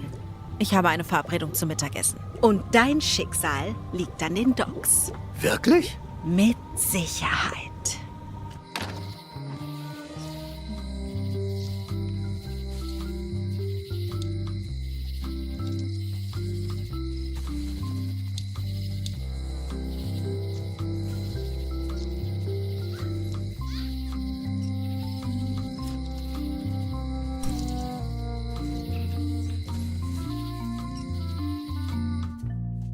Wie bekomme ich mein eigenes Schiff und meine... Ist das eine Komplettlösung? Sprich mit den Leuten in der Stadt, um zu erfahren, ob sie helfen können. Es sieht so aus, als könnten dir die Piratenanführer nicht helfen. Vielleicht musst du ein Schiff von jemand anderem stehlen. Finde LeChucks Schiff in den Docks und rede mit der Geisterpiraten...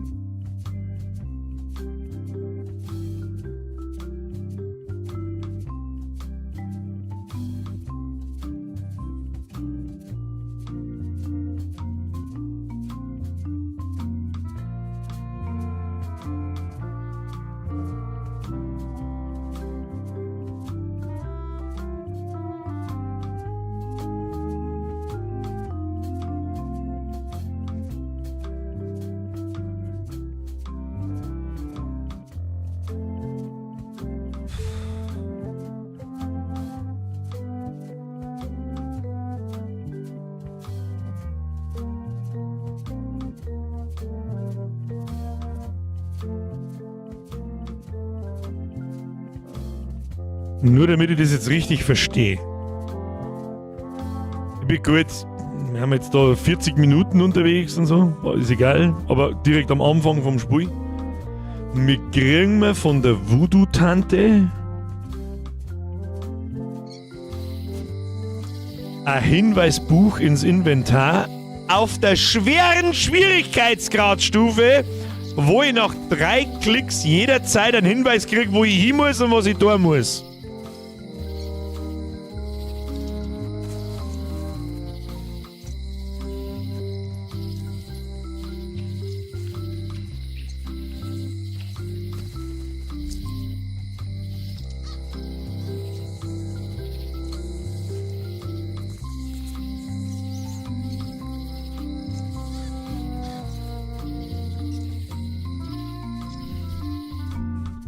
Wie bekomme ich mein eigenes Schiff und eine Mannschaft?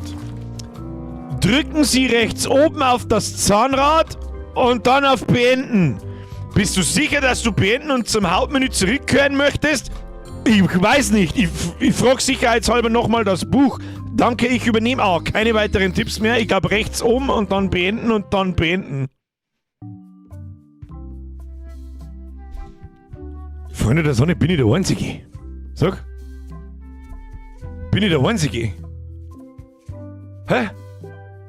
Bitte sagt mir irgendjemand, dass ich nicht der Einzige bin. Übersehe ich was? Ja, Grütze, fix, Alter, was ist denn da jetzt? Was war denn das? Das Ding hat 8500 sehr positive Bewertungen. Ja, wer war denn das? Hat sie besoffen? Oh, leck, das bricht mir's Herz, Alter. Das bricht mir's Herz. Spinnst du?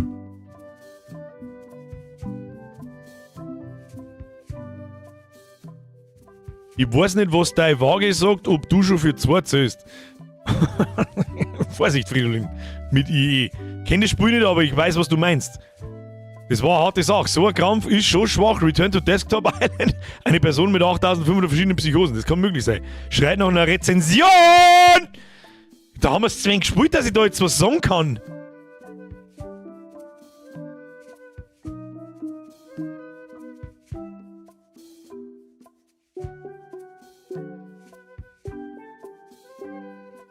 Was der man dann jetzt? Ich mag jetzt auch nicht ein anderes Space spielen. Sag ich freiwillig, wie es ist. Mag ich jetzt einfach nicht. Machen wir einen guten alten klassischen Blätschmerz oder was der man? Gib's zurück den Schmarrn. Kann ich nicht, weil ich es als Key gekauft habe. Für 1,11 Euro übrigens. Deswegen ist es jetzt nicht ganz so schwierig. Aber normalerweise kostet es 30 Euro. Ja, bist du komplett besoffen oder? 1 Euro. Drauf geschissen. Trotzdem. Hallo, ich wollte Monkey Island spielen! Respekt ist wie 80 Euro! Ja, selbst der Euro ist jetzt viel. Sag ich, was ist?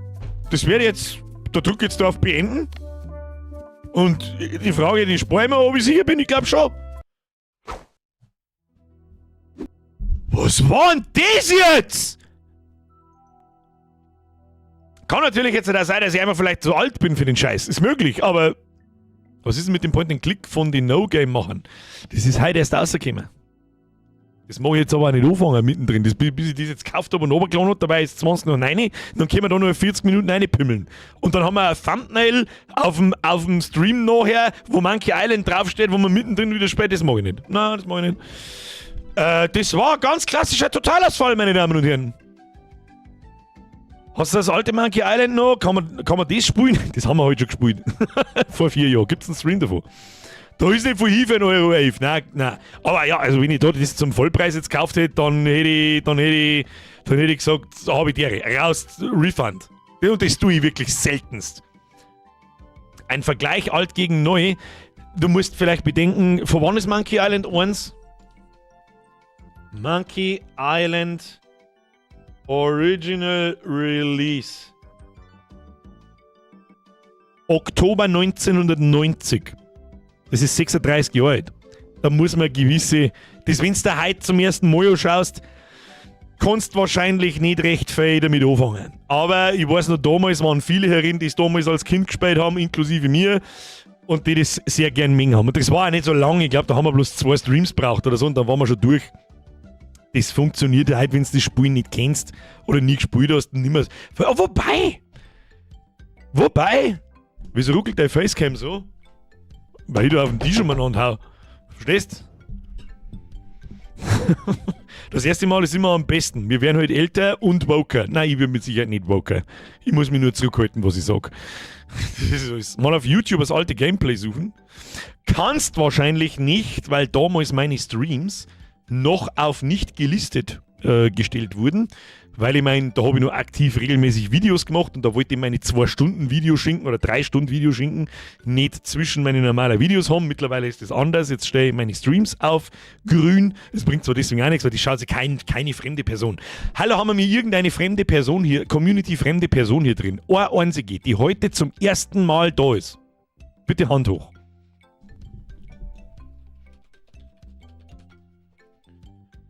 So, da haben wir tatsächlich, wir haben 4. Was? Das war vor 6 Jahren? Oder was habe ich vorher gesagt? Wann haben wir mit Monkey Island 1 gespielt? Vor 3 habe ich gesagt oder so, oder?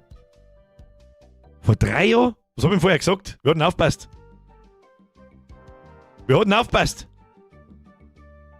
Das war im Juli.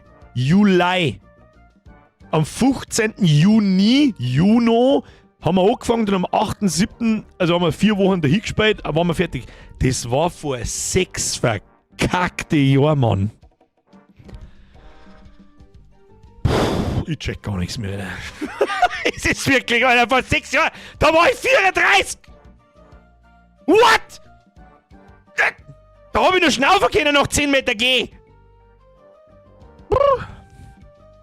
Nein, im Gegensatz zu modernen Adventures oder den Special Editions der ersten beiden Teile besitzt Monkey Island 3, The Curse of Monkey Island, kein eingebautes Hilfesystem oder integrierte Komplettlösung. Haben die Special Editions so eine Komplettlösung gehabt? Ja, da kann ich mich nicht drüber erinnern, und wenn, dann haben wir es nicht irgendwann. Monkey Island jetzt nicht so... Es fühlt sich jetzt nicht so an, als war es erst letztes Jahr oder vorletztes Jahr gewesen, deswegen habe ich ja gesagt 3 oder 4 Jahre. Dabei war es einfach 6 Jahre her. Bist du behindert? Was ist denn eigentlich mit dem OM Garden? Hast du einen Schlaganfall oder was ist denn mit dir eigentlich? Ist halt Wettdecken Mittwoch. Was ist mit dir? Was schreibst du für eine kontextlose Scheiße mitten zwischen die Zeilen eigentlich? Entschuldigung, aber ich muss jetzt was sagen. Was ist mit dir? Im Kopf fallen. Larry war bockstark, habe ich nie durchgespielt. Haha, alter Sack.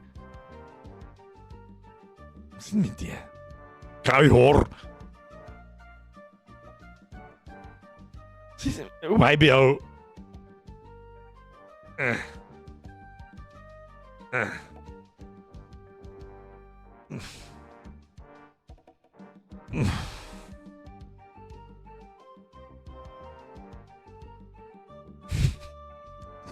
Da ich nichts mehr lese, danke. Birger, Google meint angeblich, wäre das keine komplette Hilfe. Wo? Das reißt jetzt auch nichts aus, ich sag's wie es ist. Ich gehe in die Scamba rein, da sitzen nur Weiber umeinander, die mir sagen, dass ich ein Vollidiot bin. 5 Minuten später rede ich wieder mit einem Weiber, gut, das ist die Lane, das ist einer der Hauptcharaktere, die erzählt mir irgendwas von Sozialprojekte. Halt die Schnauze, bin ich schon wieder raus. Klang ich schon wieder. Offensichtlicher wird's aber nicht. Wo du zuerst Monkey Island gestreamt hast, der Yoshimitsu, da war ich 20. Da. Kann der Bab sein, du. Red Dead 2 ist mir heute aufgefallen, ist auch 8 Jahre. Kruzifix, wo ist die Zeit hin?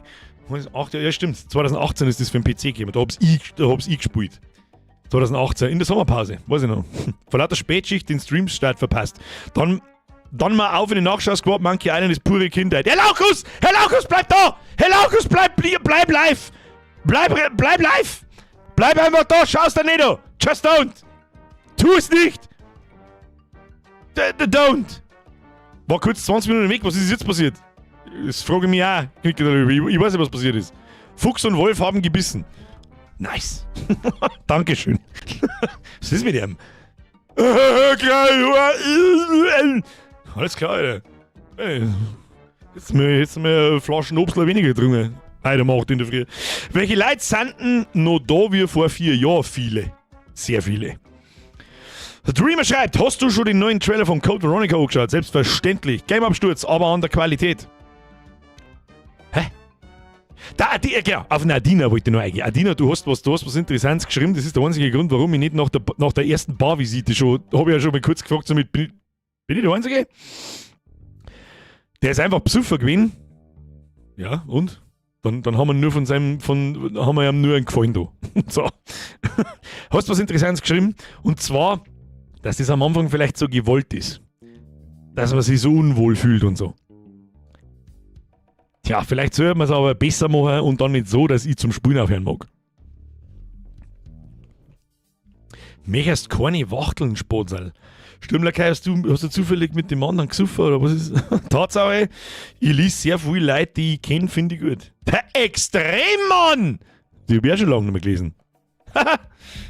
Haben wir auf Oki Islands gelandet oder wie? Ja, ich habe schon. Ja. Ich unterstelle es, ja. War der Ragebait. Ja, ich finde es untypisch Monkey Island komisch. Es fühlt sich ja nicht nach Monkey Island an. Sicherlich, optisch säge ich, ja, okay. Aber es fühlt sich nicht nach Monkey Island an für mich. Also halt null. Und es soll halt noch eine halbe, dreiviertel Stunde einspielen eigentlich schon passieren. Weiß man schon mehr wegen Zelda. Außer den kleinen Trailer nicht. Ja, es gibt natürlich, jetzt pass mir auf, was kann man jetzt tun? Jetzt müssen wir nur irgendwie eine Stunde totschlagen können. Das tut mir jetzt natürlich leid, das habe ich auch nicht kommen sehen. Wie da 8500 sehr positive Bewertungen kommen können, das weiß ich nicht. Vielleicht wird das Spiel nach einer Stunde oder 2 echt extrem gut. Dann sage ich aber, ja Freunde der Sonne, ich mag nicht 2 Stunden mit durch eine Scheiße durchquälen, bis das Spiel irgendwann einmal gut wird. Dann war's das. Weißt du, was mit mir? Pass auf, wie hat das geheißen von die There Is No Game Macher? Das ist heute rausgekommen. Hätten wir mal lieber das gemacht. Kruzifix. Das machen wir halt dann nächste Woche. Hätte ich vorgeschlagen. Nein, ich schreibe gerade mit meinem Sportsaal Daniel Schmidt.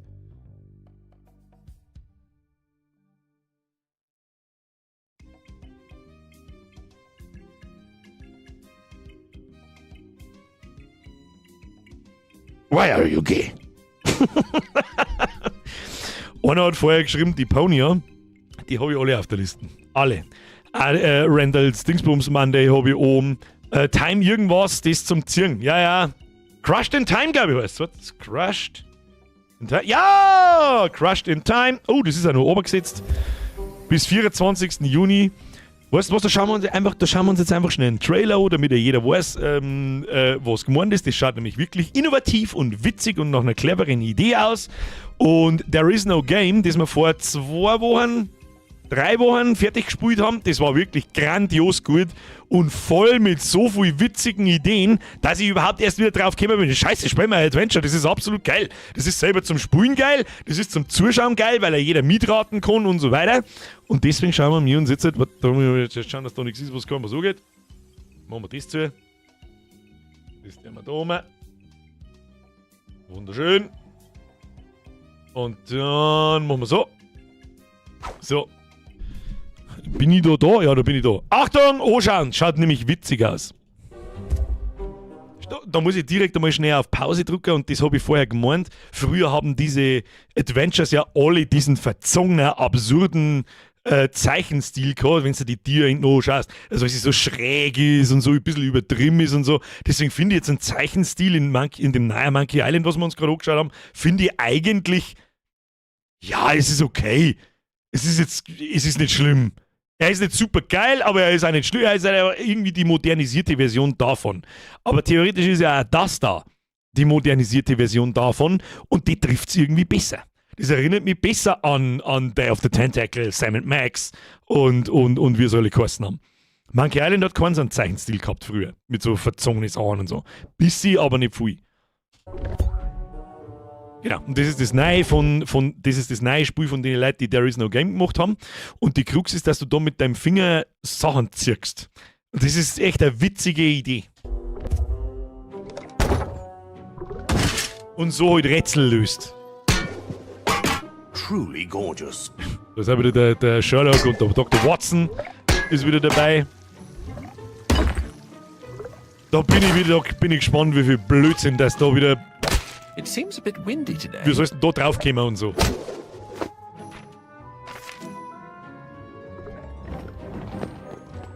I don't want to end up in the shadows.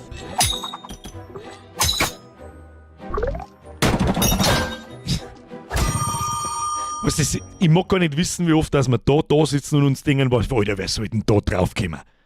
Wer soll denn da draufkommen? Ich weiß es nicht. This looks like Mr. Moochie's teletrophone, but this one's all flat.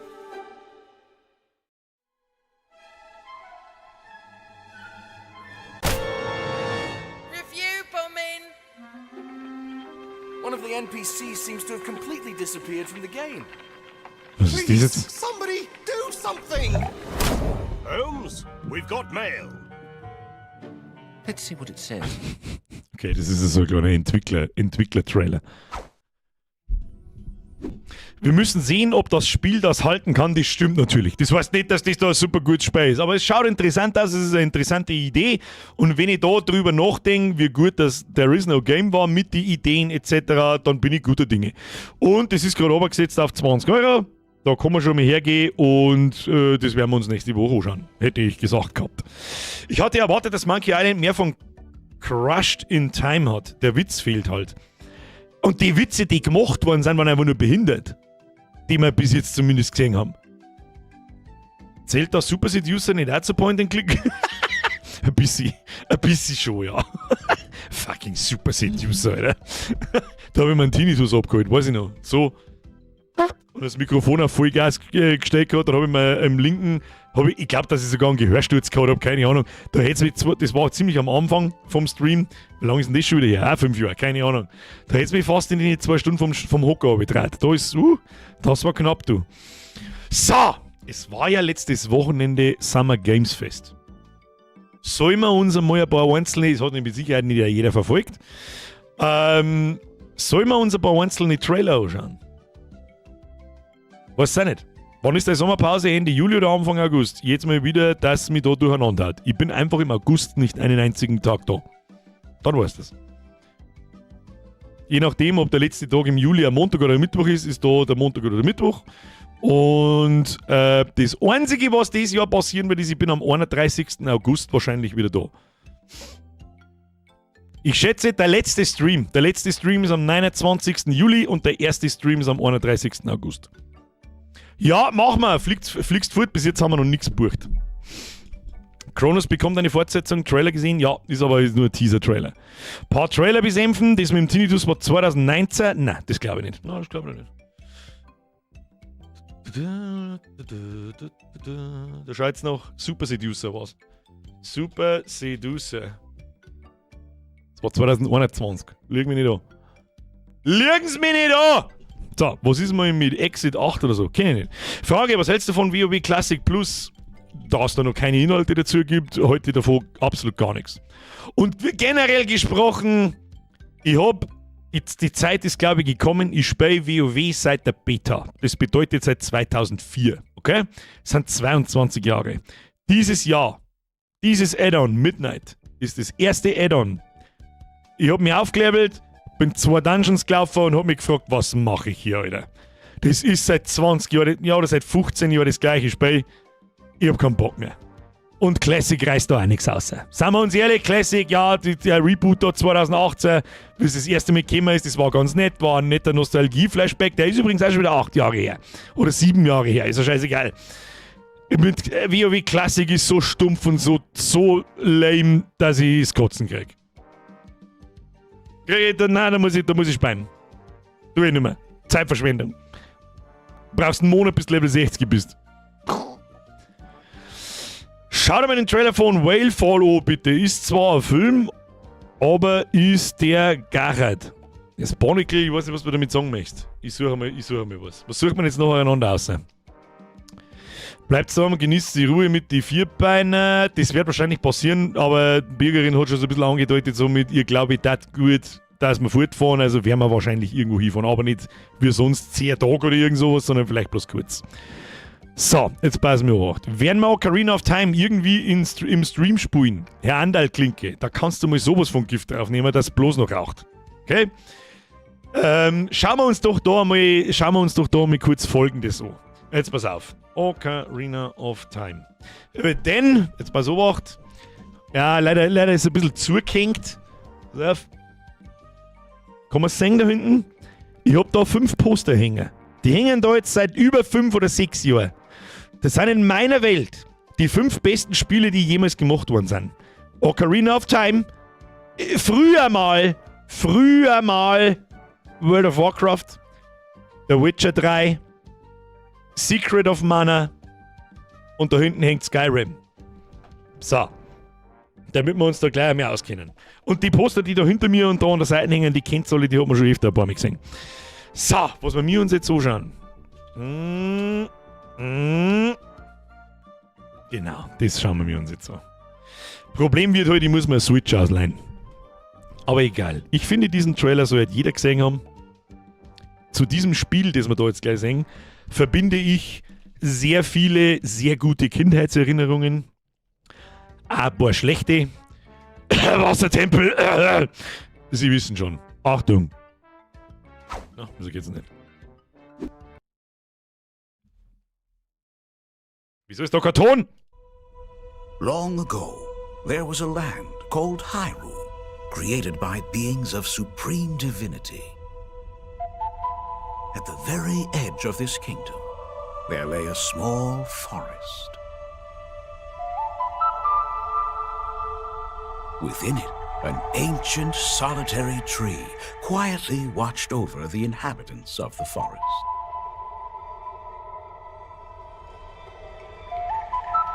These forest dwellers were called the Kokiri. Each had a fairy companion. Listen! And they lived out their innocent lives in these woods. However, there was one particular boy who did not have a fairy. Oh. Dann hat er eine gekriegt und dann waren wir alle lästig.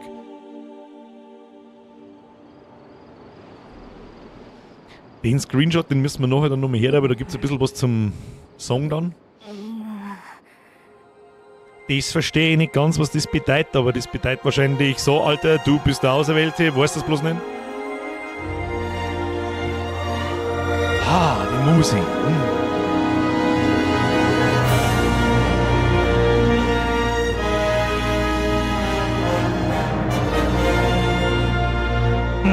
es steht halt, glaube ich, nichts dabei, wie und wann. Doch, es steht da. Was? Scheiß dein Schlussscreen zu mit dem Release-Datum und was der sieht. Da, hier Trailer, das Trailer, dieses und jenes. Leck mir am Arsch. Den ganzen Scheiß da. Halo, kannst du sowieso nicht pfeifen, seit 15 Jahren. Was ist das da? Kingdom Hearts? Ja, ich habe das 8. Lebensjahr abgeschlossen. Entschuldigung, und der Taskplatz, das kenne ich tatsächlich nicht. Aber ich lese euch gern vor. Da steht jetzt 2026 dahinter. Das heißt für mich, es kommt noch dieses Jahr, in den nächsten 6 Monaten, ein Remake. Wichtig, ganz wichtiger Punkt. Remake von Ocarina of Time. Kein Remaster. Ein Remaster gibt es ja, glaube ich, schon 2 oder so. Mit Master Quest und was weiß ich, soll ich wissen. Die waren ja schon alle 20 Jahre alt sein. Das hier, fucking Ocarina of Time, ist wahrscheinlich eines der besten, wenn nicht das beste Open World Adventure, das jemals gemacht worden ist. Natürlich, das ist fast 30 Jahre alt, das Ding, haben einige Sachen da vielleicht auf die Menü und Rätsel und so weiter etwas in die Jahre gekommen. Das ist mir schon klar. Aber damals, der Taskplatz ist das From Software Game. Was, den Trailer schauen wir uns auch schon, aber den habe ich glaube ich auch noch nicht gesehen. Bin mir nicht sicher, aber schauen wir uns so. Und darum, wenn das so ausschaut, jetzt passen wir auf, sehen wir nochmal da zurück aus, wo waren wir da? Das ist so das Einzige, was man wirklich sagt, wie das Ding in-game aussehen könnte. Ich habe von Nintendo keine Ahnung mehr. Wie gesagt, ich habe das 8. Lebensjahr abgeschlossen. Alle Nintendo-Fanboys da haben mich. Ja, chill, der Knirschein. Ist eine Switch 2 in der Lage, eine sichere Rendergrafik darzustellen? Ob das jetzt ein Video ist oder Ingame-Grafik, das kann ich nicht sagen. Ist eine Switch 2 dafür imstande, dass es so ausschaut? Kann man das jemand beantworten, der nicht hat vielleicht? Weil die Switch ist ja bekanntermaßen nicht dafür bekannt, eine sonderlich tolle Grafik rauszukacken. Aber genauso schaut doch Zelda in unseren Erinnerungen aus. Ja, das ist einmal wieder was anderes. Jupp, ist so stark, Switch 2 ist eigentlich recht stark, ja, okay. Ja, dann passt's. Da bin ich nur zufrieden. Da werden wir uns halt auch nicht ausleihen müssen. Ich glaube, ich kenne jemanden, der nicht hat, der wird's mir schon leihen für 4 Wochen oder so. Was sagen wir zu dem Grafikstil? Also ich mag ja jetzt keine Erinnerungen kaputt machen. Wer nicht will, dass ich seine Erinnerung kaputt mache, der macht jetzt kurz das Beutel weg. Ich sag dir dann wieder, wenn du wieder herschauen kannst. Jetzt pass auf. Jetzt zeige ich dir nämlich was. Wie Ocarina of Time. Ich weiß nicht, wann du das letzte Mal geschaut hast, wie Ocarina of Time ausgeschaut hat. Warte mal. Wo sind wir? The Legend of Zelda Ocarina of Time Full Game Walkthrough. Jetzt pass auf.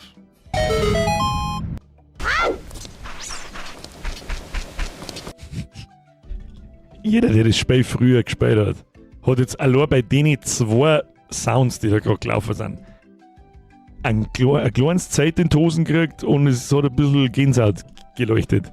Warte, was haben wir? Schauen wir mal. Das ist auch nicht original. Das ist nicht original. Das ist auch irgendwo auf einem Emulator gespielt und Grafik geglättet und keine Ahnung was. Pass auf. Wo haben wir das Gameplay? Even though we barely saw the... Warte mal. Versuch was zu finden.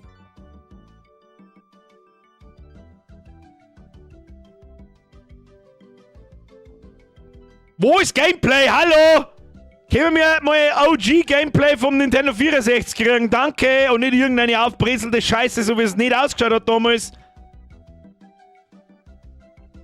Schauen wir da mal. Das hat nicht so ausgeschaut. Liegt mir nicht an. Nein, das ist einfach nicht wahr, dass es so ausgeschaut hat. Nein, null hat das so ausgeschaut. Da kann ich echt einen Baum gestanden. Nein. Was ist denn das für Schwachsinn? Was ist das für Schwachsinn, Alter? Tja, dann müssen wir uns leider die aufbrezelte Version anschauen. Das hilft nicht. Weil so hast du das nämlich auch nicht in Erinnerung. Und jetzt pass auf.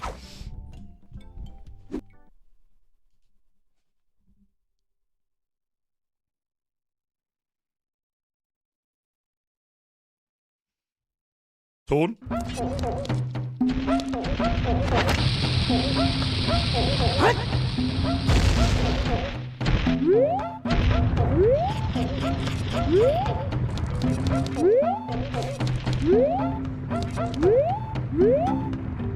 Ich glaube, die ganze Map, die wir da jetzt gesehen haben, rundherum, besteht aus 8 Polygonen. Ich mag jetzt da niemanden das Tag kaputt machen, aber wir sind alt, okay? Wir sind alt. Dieses Spiel ist 28 Jahre alt, okay? Und ist quasi vor 30 Jahren, 31 Jahren angefangen worden zum Entwickeln. So hast du das nicht in Erinnerung. Du hast es besser in Erinnerung. Darum, pass auf, nochmal, machen wir Vollbild. So, und so schaut es jetzt aus, okay? Damit wir einigermaßen einen Eindruck kriegen, was für einen grafischen Sprung wir hier hinlegen.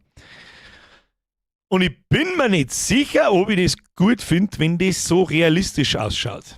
Das hört sich jetzt blöd an, aber natürlich ist man damals beim Nintendo 64 sehr eingeschränkt gewesen, was die grafische Leistung betrifft. Also für damals war es der Wahnsinn, wenn man mir das erste Mal gesehen haben und man denkt, Alter, aber Zelda hat so ein bisschen einen leichten, comichaften Grafikstil, ähnlich wie World of Warcraft. So einen zeitlosen Grafikstil, ja, den kannst du dir 25 Jahre später auch noch anschauen und es wirkt nicht alt.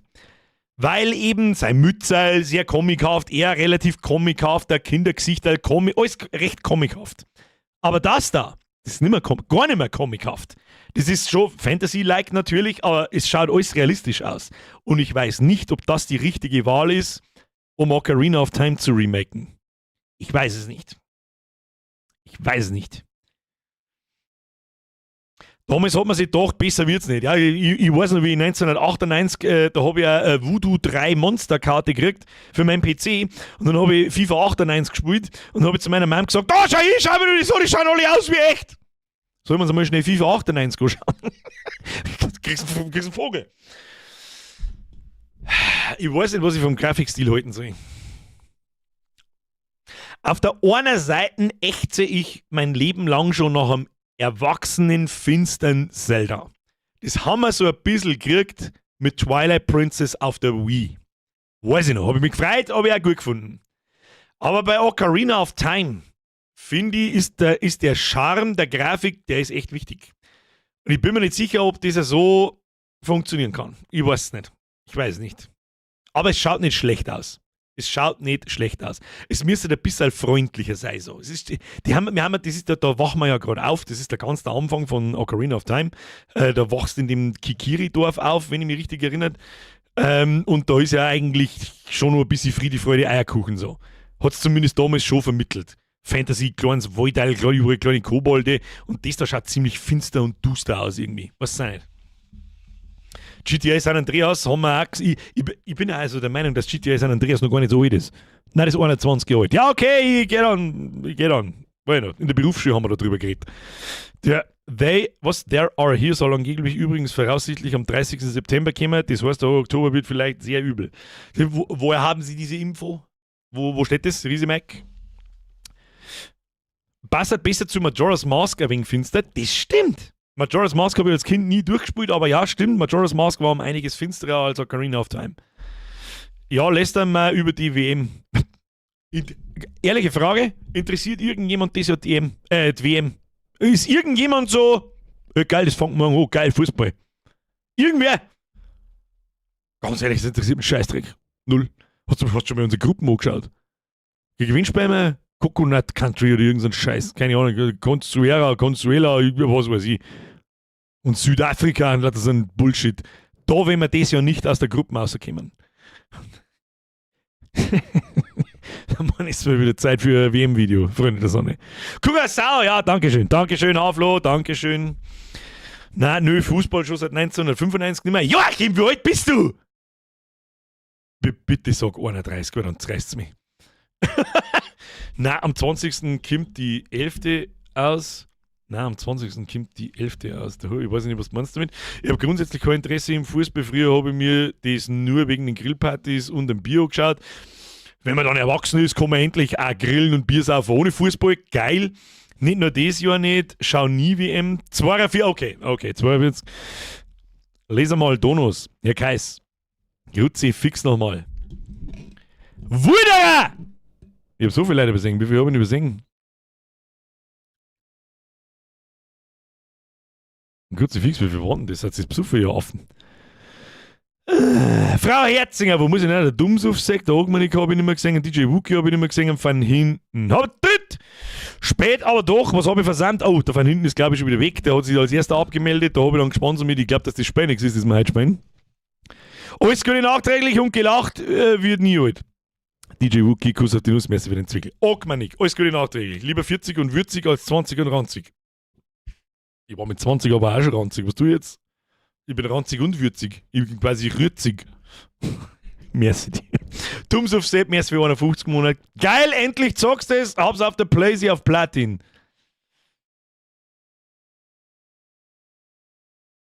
Tums auf Sepp, bist du noch da? Bist du noch da? Tums auf Sepp, hallo? Hallo? Ich wollte keine Weltbilder zerstören. Jetzt hassen mich wieder ein paar Leute. Sie fix. Herr Dummsuff Sepp, merci für 51 Monate. Ja, aber Geschmäcker sind verschieden, was soll denn mehr? Frau Jetzinger, so, jetzt bin ich auch noch zu fix. Aber ein geiler Stream. Sexuelle Belästigungsmann. Haben wir auch schon lange nicht mehr gehabt. Der Michel, oder ein Abo da lassen. Da schon. Haben wir vielleicht community-fremde Leute, da lasst mir ein Abo da. Habt ihr heute schon mal auf den Like-Button draufgedrückt. Das war heute wichtiger denn je. Ja, ihr sollt nicht auf den Dislike-Button drücken, weil euch das Spiel nicht gefällt. Da kann ich nichts für. Ihr sollt auf den Like-Button smashen. Das würde mir gefallen. Kuss auf die Nuss. Friedolin! Grüß die Zigeuner. Haben sie das Spiel ein wenig in der Vogue-Kacke gewaschen? Und Vogue mit V-O-G-U-E. See what you did there. Du Fuchs. Viel Spaß noch, Junge! Merci dir. Haben wir nicht gehabt, ich sag's, was ist. DJ Wookie nochmal, ich hab die übersehen, merci für den Fünfer. Sozialprogramme, Hilfebuch, da war letztendlich der Punkt gewesen, wo ich das Spiel beendet und gelöscht hätte. DJ Wookie, bist du noch da? Ja, dann habe ich mir jetzt quasi beim DJ Wookie, passt, ich habe alles richtig gemacht, aber der Dummsuff-Sepp, weiß es eh. Der kommt nicht nochmal. Scheiße. Dann, wen haben wir noch? Du Sturmlakai, hol dir lieber die Ponja, das ist genau richtiger Grad an Schrott.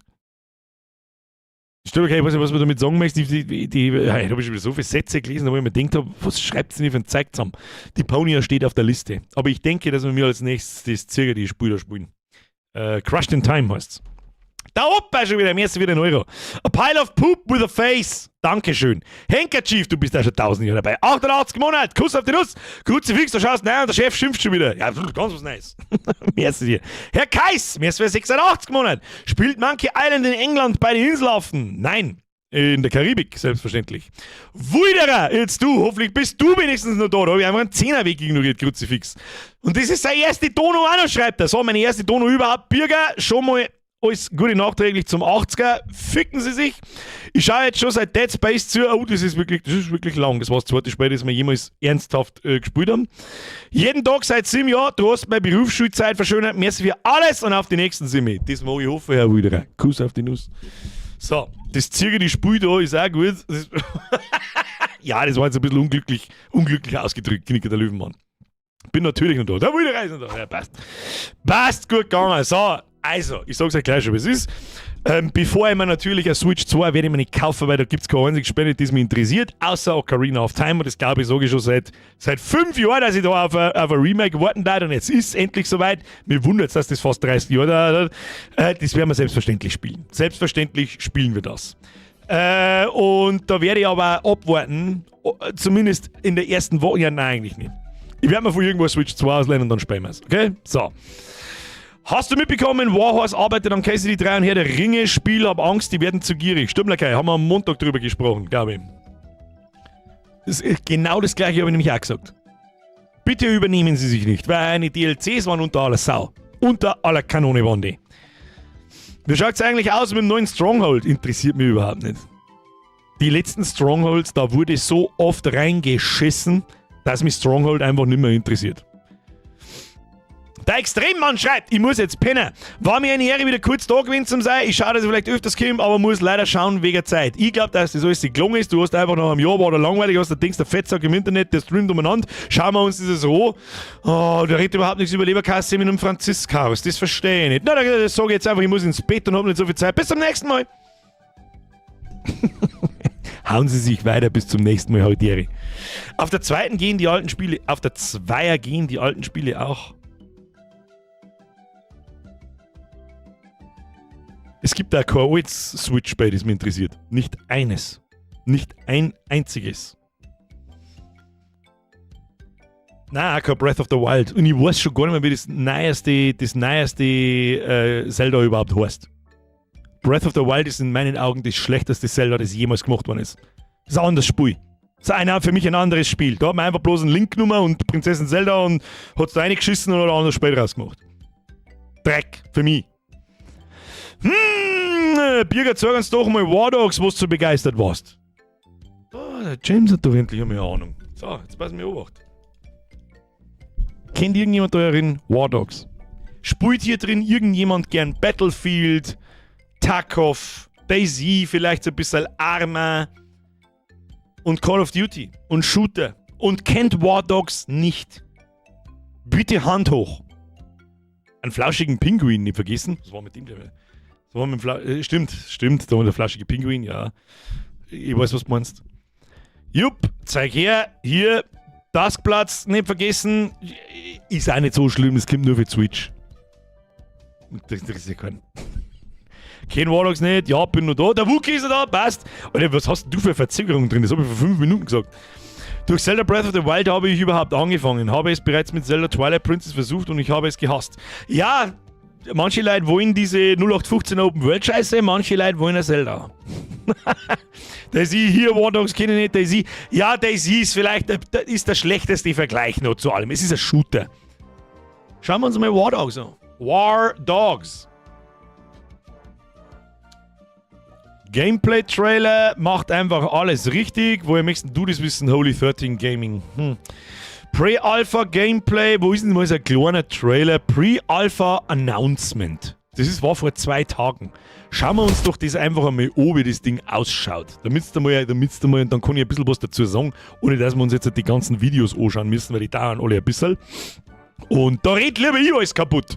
Achtung! Bitte lehnen Sie sich zurück und genießen Sie die 2 Minuten, die kommen.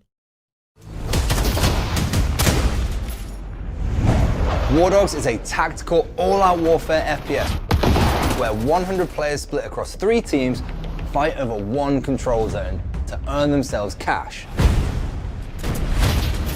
What makes Da hat er jetzt sehr viele Dinge erwähnt, die für mich diesen Shooter zum interessantesten Shooter-Projekt machen seit keine Ahnung eigentlich.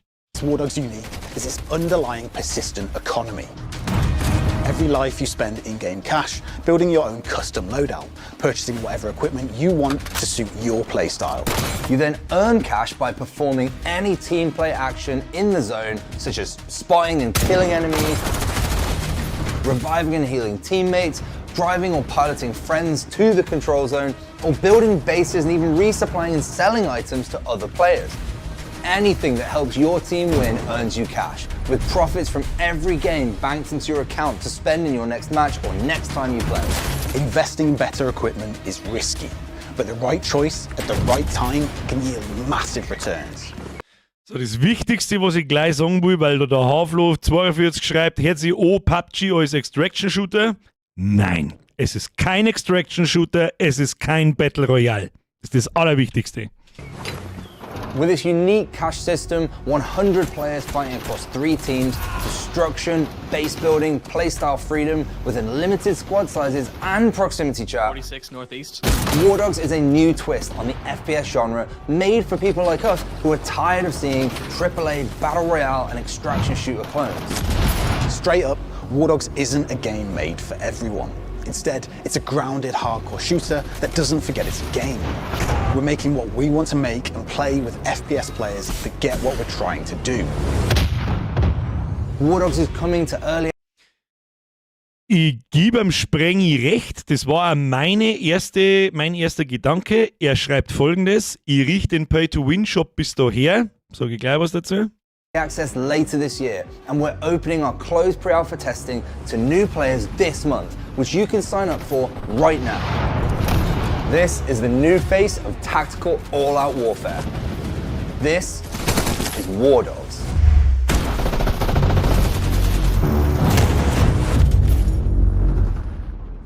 So, jetzt haben wir doch da mal irgendeine Szene. Ja, bla bla bla. So, also, um das einmal zusammenzufassen für alle, die im Englischen nicht ganz so mächtig sind, und ich habe natürlich schon ein bisschen mehrere Videos gesehen, unter anderem Gameplay-Videos und so. Aber weißt du was, da haben wir jetzt einfach schnell Gameplay-Videos.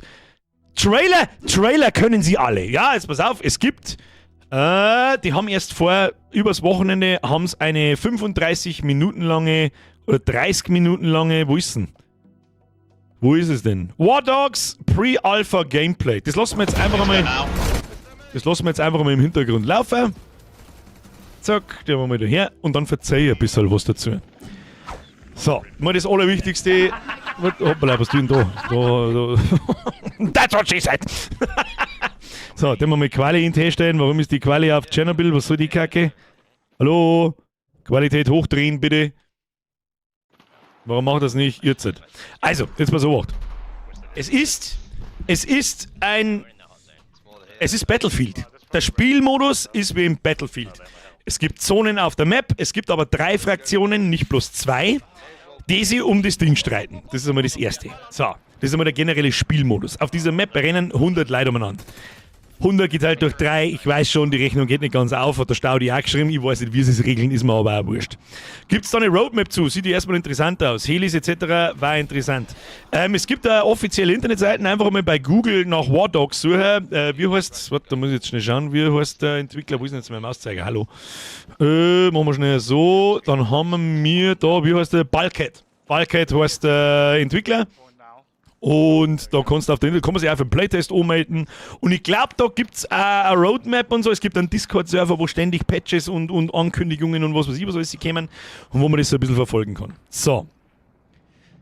Am besten einfach mal auf den YouTube-Kanal von denen gehen und diese kurzen 3-Minuten-Videos anschauen. Da werden alle diese Gameplay-Mechanics, die das Besondere sind, werden so ein bisschen erklärt. Erste Besonderheit, es ist ein Hardcore-Taktik-Shooter. Das bedeutet, das ist kein Call of Duty und kein Battlefield, wo jeder auf Dauer Sprint und Slide-Canceling, Crack umeinander hupft und umeinander springt und auf jeder Map, egal wie groß das ist, ein dermaßener Clusterfuck an Menschen rumrennt und du schaust da, du bringst dann um, du stirbst, du bringst dann um, du stirbst. So, das ist so meine Battlefield-Experience. Ich schaue irgendwo von einem Eck aus, oh, da haben 85 Gegner, ich bin tot.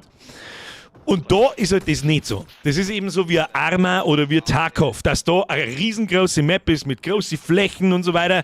Natürlich, wenn man es jetzt da zum Beispiel sieht, das ist, schaut mir so ein bisschen wie so ein Sägewerk oder so und mit Waldstückerl und so weiter und so fort. Und du kannst dann Squads machen, wie in Battlefield. Und die können übrigens so groß sein, wie man will. Also wenn du 10 Freunde hast, dann kannst du da auf so einer Map einen Squad machen mit 10 Leuten. Was übrigens perfekt für einen Stream ist, meine Damen und Herren. Und dann, ja, man sieht es auch recht schön. Es ist schön aufgeräumt, da feiert nicht viel. Man stirbt recht schnell. Und das ist die zweite Besonderheit. Oder die erste Besonderheit ist der Hardcore-Shooter mit, wie soll ich sagen, mit Bullet Drop, verschiedene Munitionstypen, verschiedene Waffen, du kannst deine Waffen zusammenbauen und so weiter. Und die zweite Besonderheit, die ich so in einem anderen Shooter noch nicht gesehen habe, ist so, jetzt habe ich den Faden verloren, was wollte ich da jetzt sagen? Loadouts. Loadouts und die dritte Besonderheit gleich mit dazu, eine Economy. Wenn du da mal, jetzt seht ihr es da gerade ums Arschlecken nicht, gell? Wir können das machen, dass ihr das seht. Das kann ich leider nicht machen. Rechts oben, ganz rechts oben im Beutel. Das ist bei mir leider mit dem schwarzen Balken verdeckt. Egal. Steht jetzt bei ihm da gerade Dollar 24.400. Und jetzt mal, wenn er jemanden da schießt, sagt man das da kurz, du kriegst Geld. Und mit diesem Geld, das ist wie in Tarkov, da gibt es auch Geld. Oder ein Abi, was ich auch schon mal vorgestellt habe, da gibt es auch Geld, wo du dir dann Loadouts kaufen kannst mit Rüstung und Waffen und Munition und Gadgets und Raketenwerfer und Munition dazu und einen Rucksack. Und so ein Equipment-System wie in DayZ im Prinzip. Und wenn du stirbst, ist es weg. Und das habe ich in so einem Shooter noch nie gesehen und hört sich dermaßen interessant und dermaßen geil an, wenn du mit 2, 3 Spätzchen als Squad irgendwo auf die Map wirfst und da durch den Wald durchschleichst und umeinander flankierst und so weiter und nicht links, rechts, oben, unten, keine Ahnung, überall geht's zu wie in der Hölle. Das war ein wenig Kacke. Und das ist eigentlich die größte Besonderheit. Es ist ein basierter Shooter. Der Entwickler, wenn du dir die Videos anschaust von einer, das sind lauter so 3-Minuten-Videos, da gibt es so 10 Stück, dann ist zumindest mir aufgefallen, wie erfrischend das ist, wenn ein Entwickler so transparent und ehrlich über sein Spiel redet. Weil der Sprengi vorher geschrieben hat, ich rieche diesen Shop, bla bla bla, bis daher, ich weiß nicht in welchem Video, aber irgendwo wird gesagt, wird es nicht geben. Wird es einfach nicht geben. Ende. Der sagt, sie rechnen als Erfolg, wenn es, ich sage mal, nach einem halben Jahr 5.000 bis 10.000 aktive Spieler haben. Das Ding ist mittlerweile über 500.000 Mal gewishlistet.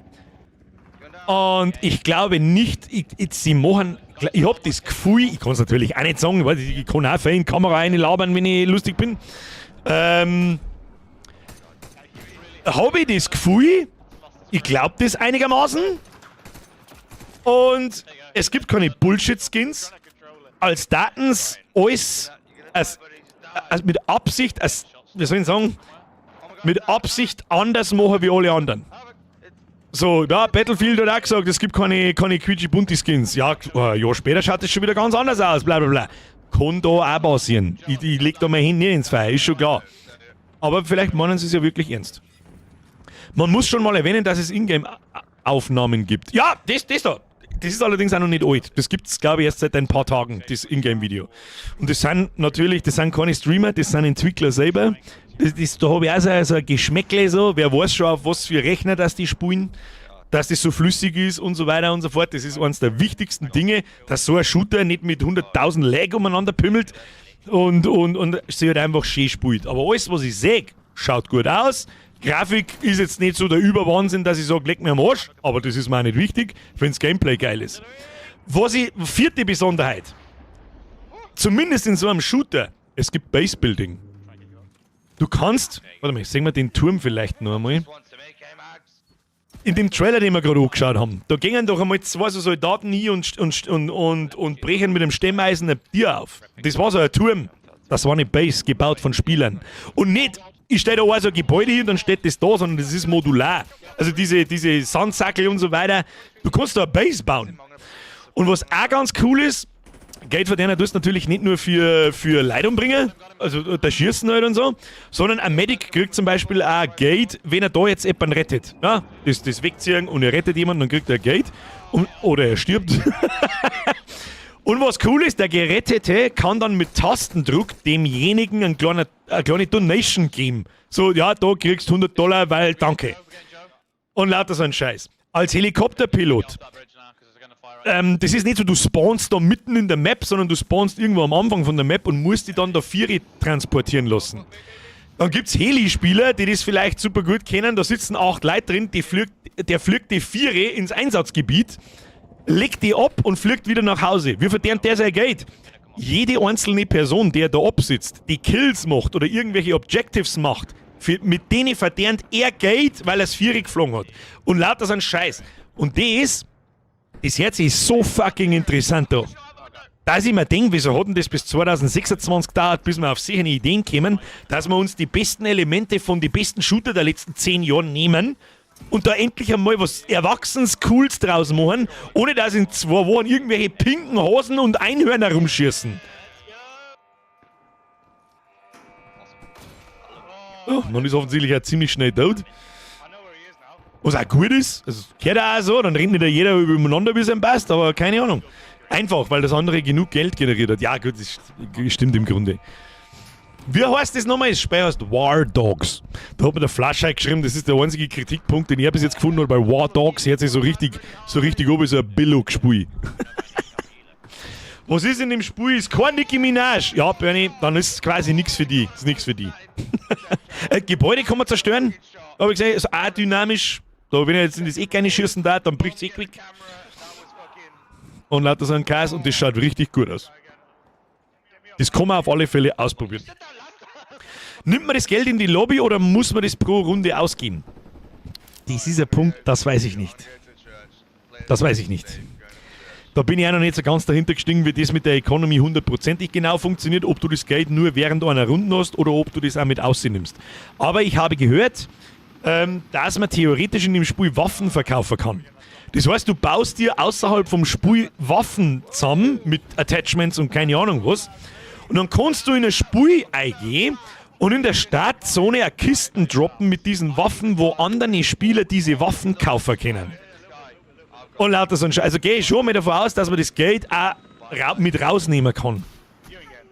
Weil wenn du das mitnimmst in die Lobby wäre es mega. Also ich gehe davon aus, dass man es mit in die Lobby nimmt, weil das ist ja also mehr die Dauermotivation. Und ich habe irgendwas gehört, es gibt außerhalb vom Spiel gibt's eine Währung mit Goldbarren. Also das ist einfach, die Währung ist halt einfach, du bunkerst diesen Goldbarren oder so. Und deswegen gehe ich schwer davon aus, dass du deine Verdienste natürlich mit ausnehmen kannst. Das war einfach Progress, den du einfach verlierst. Das war ja kacke. Aber wissen du es jetzt nicht 100%ig. Wenn du Plus machst, dann hast du das wie in Tarkov auf einem Konto. Davon gehe ich auch schwerstens aus. Soweit ich weiß, hast du eine fixe Wallet, das du ins Spiel mitnimmst und pro Runde Gewinn oder Verlust machen kannst, je nachdem, wie gut du die anstellst. Ja gut, das ist egal. Und davon gehe ich auch aus. Da habe ich noch nichts gesehen, wie es genau 100%ig funktioniert, aber ich gehe davon aus, das ist ein totaler Krampf. Dann kann ich mir ja das Money-Dings kann ich mir ja dann sparen.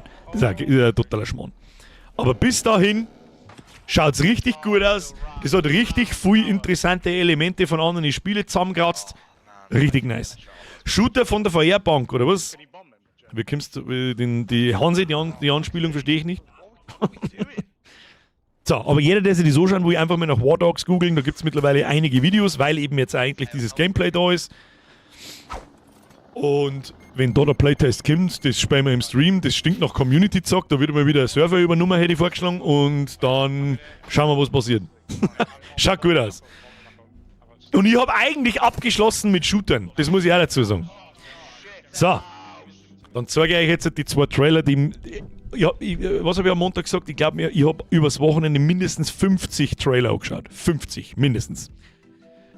3 Stück interessieren mich. Für 3 Stück interessieren mich und und eigentlich habe ich alle 3 gewusst, dass es das kämen und dass es... Nein, einen habe ich nicht gewusst.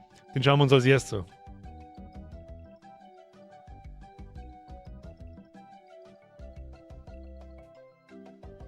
Da hat der 4 Minuten gedauert. Interesting. So, meine Damen und Herren. Das war der Trailer, der einzige Trailer, der mich überrascht hat. Und wo ich nicht gewusst habe, dass es kommt. Achtung. Flitze-Go.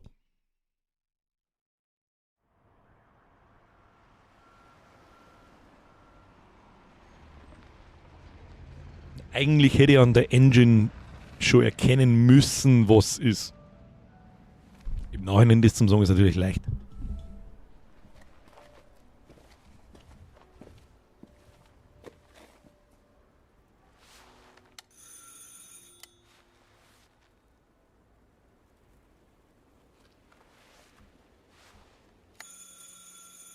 Sprenge ja. Ja, oder sagen wir so, wie du es geschrieben hast. Das ist richtig. Das ist richtig.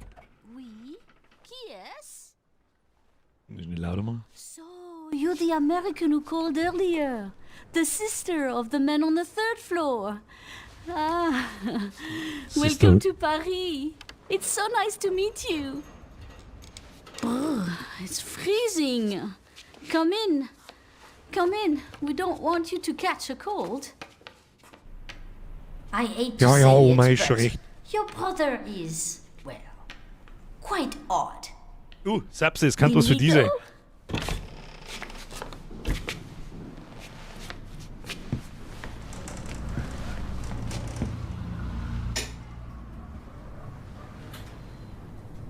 Oh là là.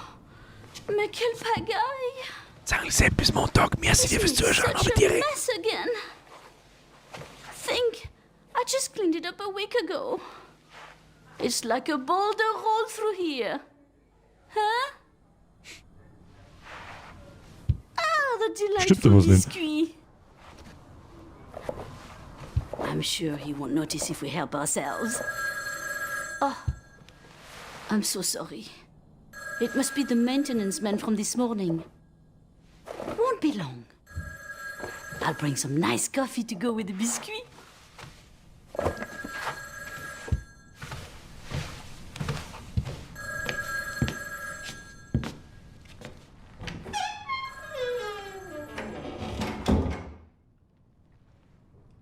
Wem kann das zeigen?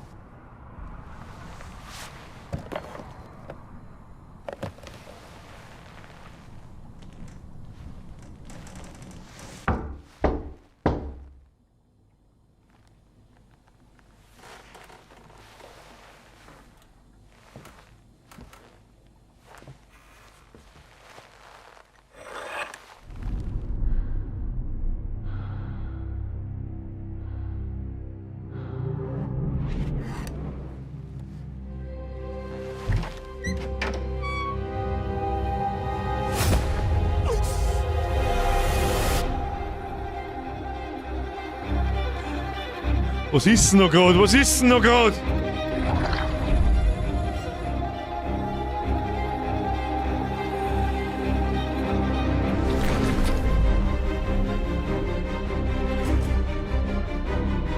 Was ist denn noch gerade?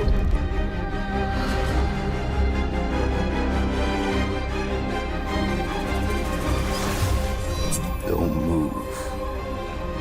Claire Redfield.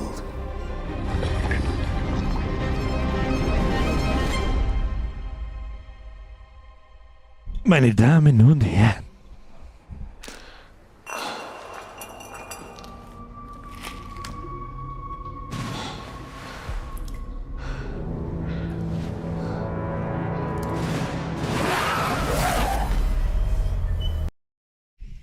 Wie es der Sprengisch sehr schön geschrieben hat. Oder geschrieben?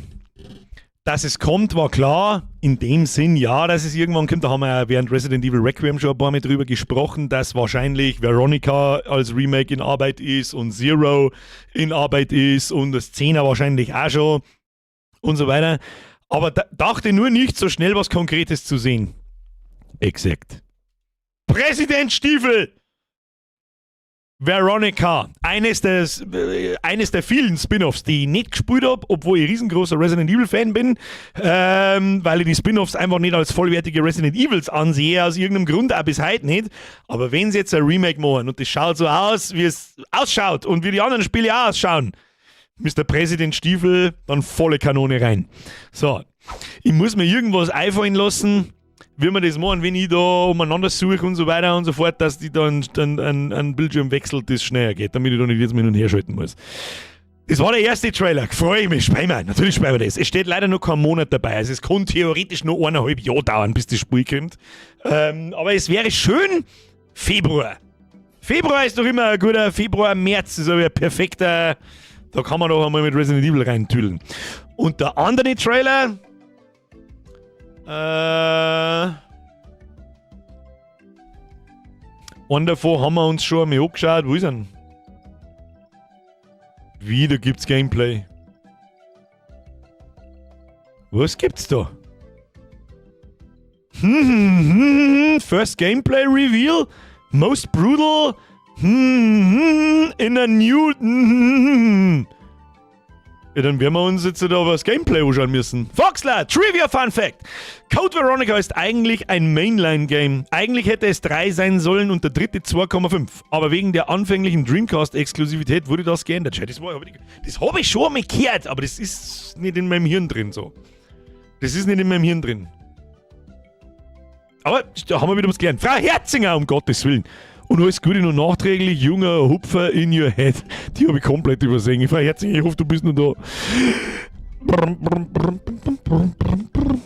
Ich bin mir aber nicht sicher, ob das die richtige Julia ist, bei der ich das mache. Und wenn das manchmal die falsche ist, wenn ich das mache und die weiß nicht, was ich da mache, dann denke ich mir meistens so, was denkt sie denn da? Ja, weiß das schon wie jemand. So. Jetzt will ich schnell was nachschauen. Weil den Trailer haben wir nämlich schon gesehen. Aber Gameplay haben wir noch keins gesehen. Da schauen wir jetzt einmal schnell 1 Minute oder 2. Die habe ich nämlich auch noch nicht gesehen.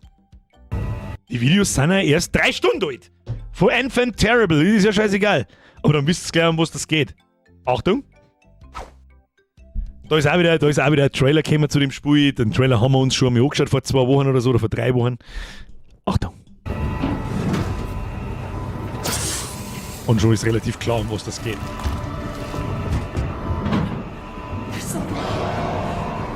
Es ist nämlich auch die grundlegende Frage, ja, es geht um Alien Isolation 2. Ja, es ist ein Horrorspiel und das war grandios. Nur habe ich das damals schon gestreamt, wo keiner von euch da war. Keiner. Und wenn da jetzt einer herinsetzt, der sagt, der war 2015 schon im Stream, dann sage ich, du lügst. Du lügst. Das stimmt nicht. Außer der Flash, der schon. Der war da 2015. Von euch keiner! So, mich würde nämlich ganz stark interessieren, was ist die große Neuerung im 2? Einfach nur, dass man nicht mehr nur in der Nostromo drin ist oder in kleine enge Räume, sondern auch ein bisschen draußen, was so das Einzige ist, was man im Trailer gesehen hat. Oder gibt es da auch irgendwas, was das schon? Gibt es da irgendwas Neues, Gameplay-Feature-mäßiges? Schauen wir doch einmal 1-2 Minuten ins Gameplay hinein.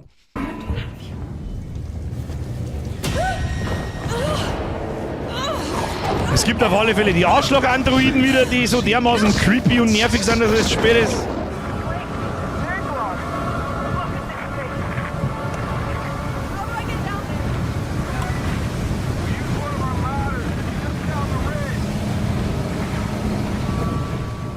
Okay, es gibt andere Menschen, da hat es im einen nicht viel gegeben davor, also andere NPCs.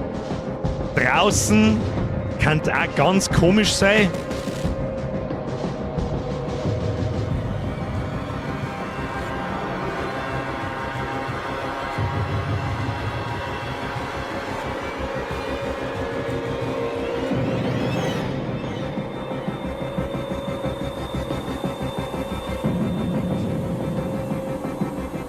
Gut, nach so viel Gameplay schaut das jetzt nicht aus irgendwie.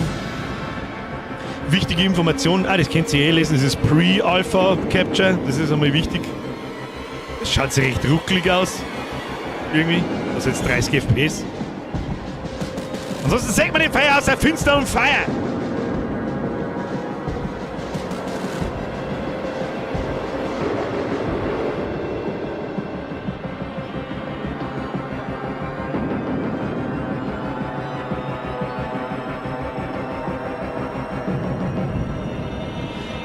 Erinnert mich ein bisschen an Alien 3, ist das eine abgestürzte Rettungskapsel oder sowas? Oder ein kleines Rettungsraumschiff, wo es auch im Dreier damit abstürzt? Kann das sein?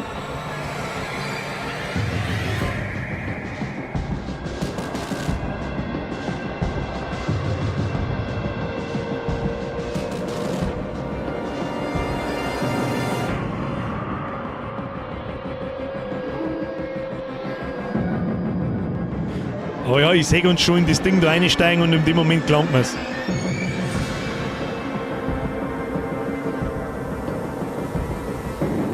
Links unten, da hinter mir steht übrigens Work in Progress, Build of the Game.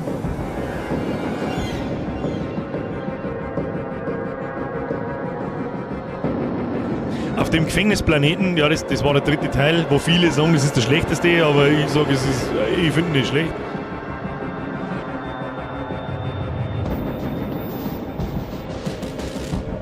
Okay, das schaut jetzt nach Gameplay tatsächlich aus, auch mit so kleinen Marker da dort an die Schulter und Knopf. Oder Items oder was auch immer. Aber ihr später, als hätte er einen Schlaganfall. So richtig gesteht. Gutes altes Scrap.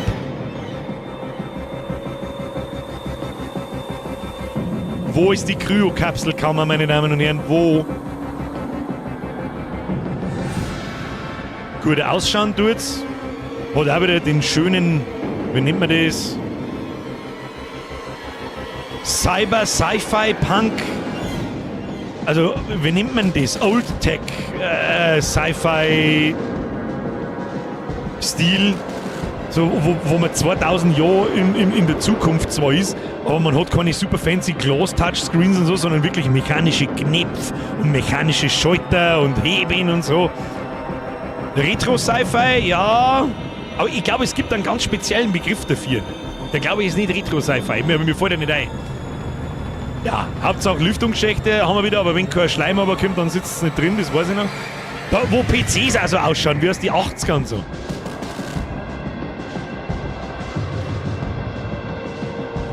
Da oben schleicht das Alien anscheinend rum. jetzt mache ich da mal ein Stück leiser.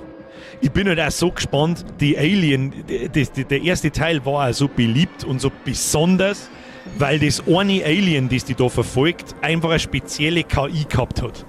Ja, wie das auf die Jagd geht und so. Du kannst dich nicht immer im gleichen Spind verstecken. Und das ist nicht berechnet. Ist es Dieselpunk? Na, Dieselpunk? Ist es Dieselpunk? Ich habe einmal Retrofuturismus. Ja. Ich habe einmal irgendwann irgendwas gehört mit Walkman-Futurism. Oder Kassett, VHS-Futurism, so irgendwie. Alien oder Aliens, Tigers Flow, wichtiger Punkt. Kann ich nicht sagen, natürlich. Bis jetzt haben wir bloß ein Alien gesehen. DDR-Punk. Oh, da, wie zum Beispiel der PC jetzt da ausschaut. Ja, wir haben ja 2000 Jahre in der Zukunft und der PC schaut so aus wie aus den 80er, das glaube ich nicht. Aber das ist, was Alien ausmacht. Das ist so, das gehört dazu. Atmosphäre, etc. Ganz furchtbar wichtig. Gott, ich liebe dieses Franchise. Es wird zwar leider Gottes nach Teil 2 und für Mino Teil 3 gibt es nur Scheißfilme mit Aliens und Serien, das ist echt traurig. Enfant Terrible, was haben wir jetzt da noch? Ist das nochmal der Trailer? Nochmal dasselbe? Sagt es mir in einem Video dreimal dasselbe, aber das ist jetzt richtig gesehen, ja?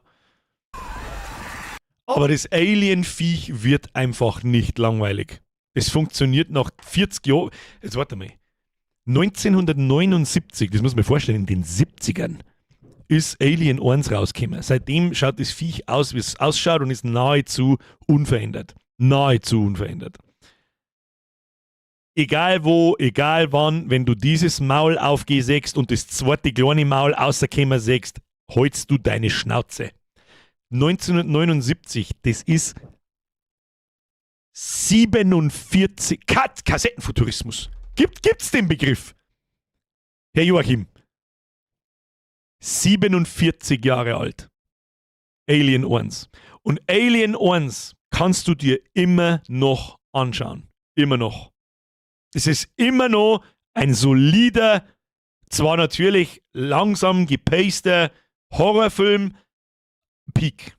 Und damals gab es schon eine Frauenrolle, eine starke Frauenrolle, die mich nicht die ganze Zeit beleidigt hat und komisch und alle Männer sind behindert und Sozialprojekte hier und da, sondern einfach eine starke Frauenrolle. Es ist 79 schon gegangen, keiner hat sich beschwert, ganz im Gegenteil, jeder hat gesagt, fucking Ellen Ripley, based as fuck.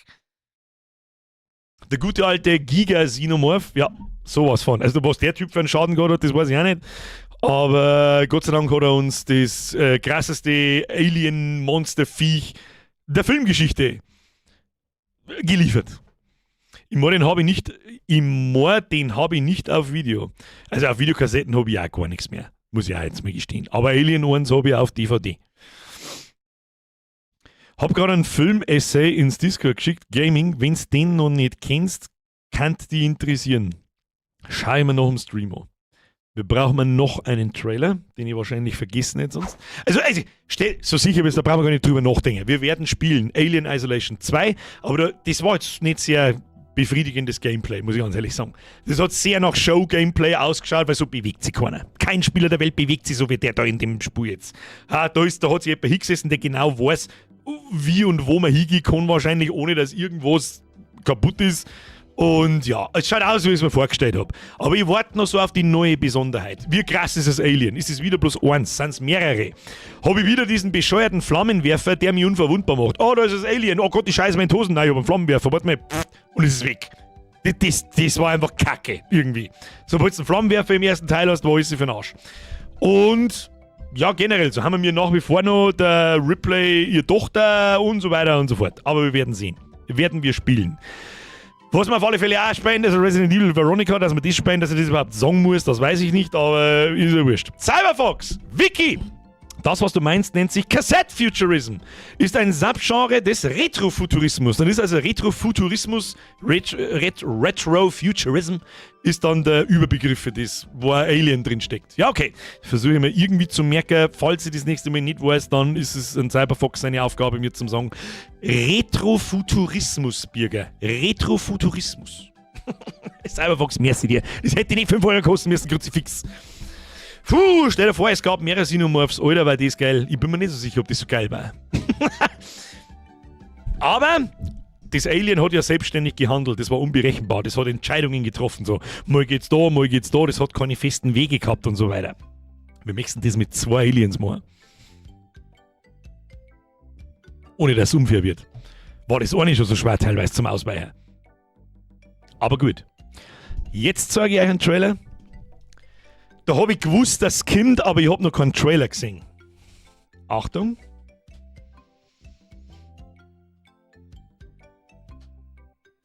Das ist, glaube ich, auch wieder so ein bisschen zum Mietraten.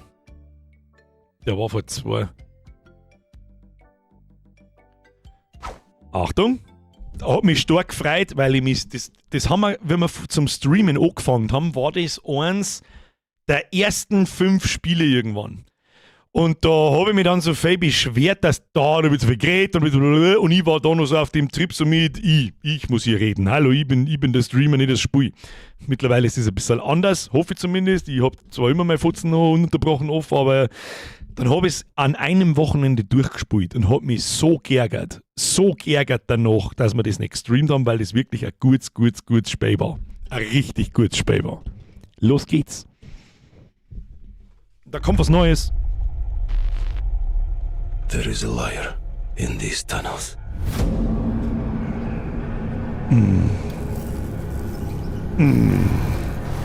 They call him Führer. But that is not your name.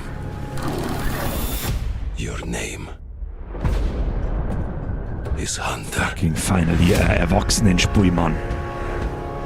Ah, schaust du, wie so das ausschaut.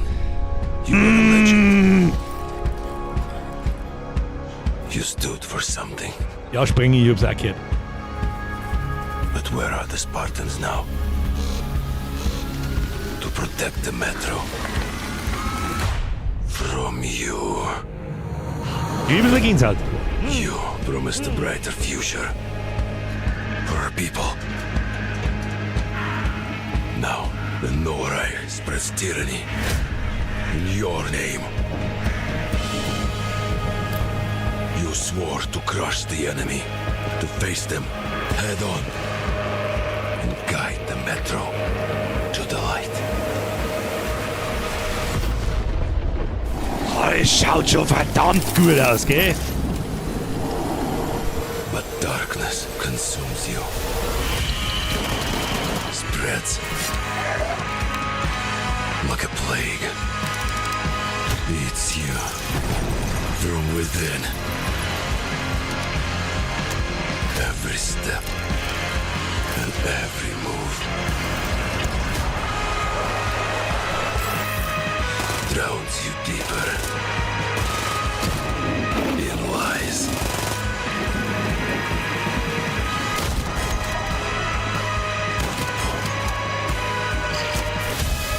Your lies, and now, Hunter, that legendary Spartan is gone. Turn to ash. Das, was der Jukasek schreibt. Until the Führer burns with him.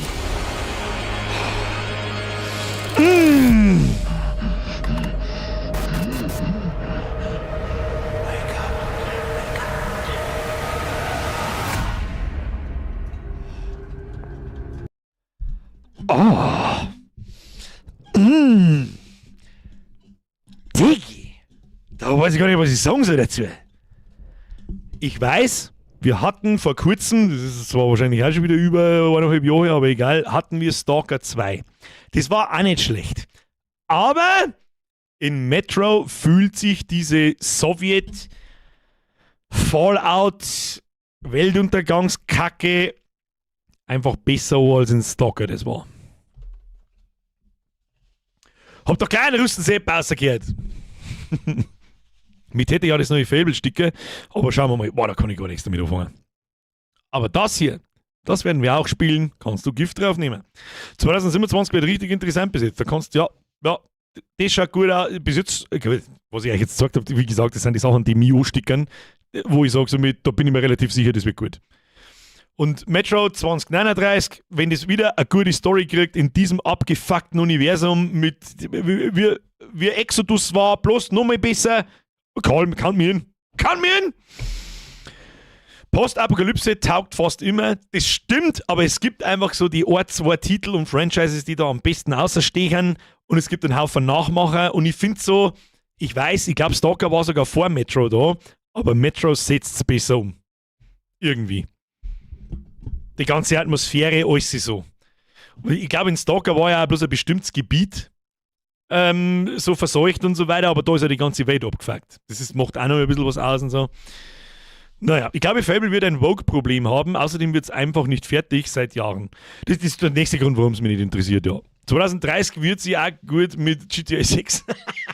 Hey, wir haben noch keine Verschiebung gekriegt, gell? Es wird langsam knapp. Sie haben in 5 Monaten soll das rauskommen.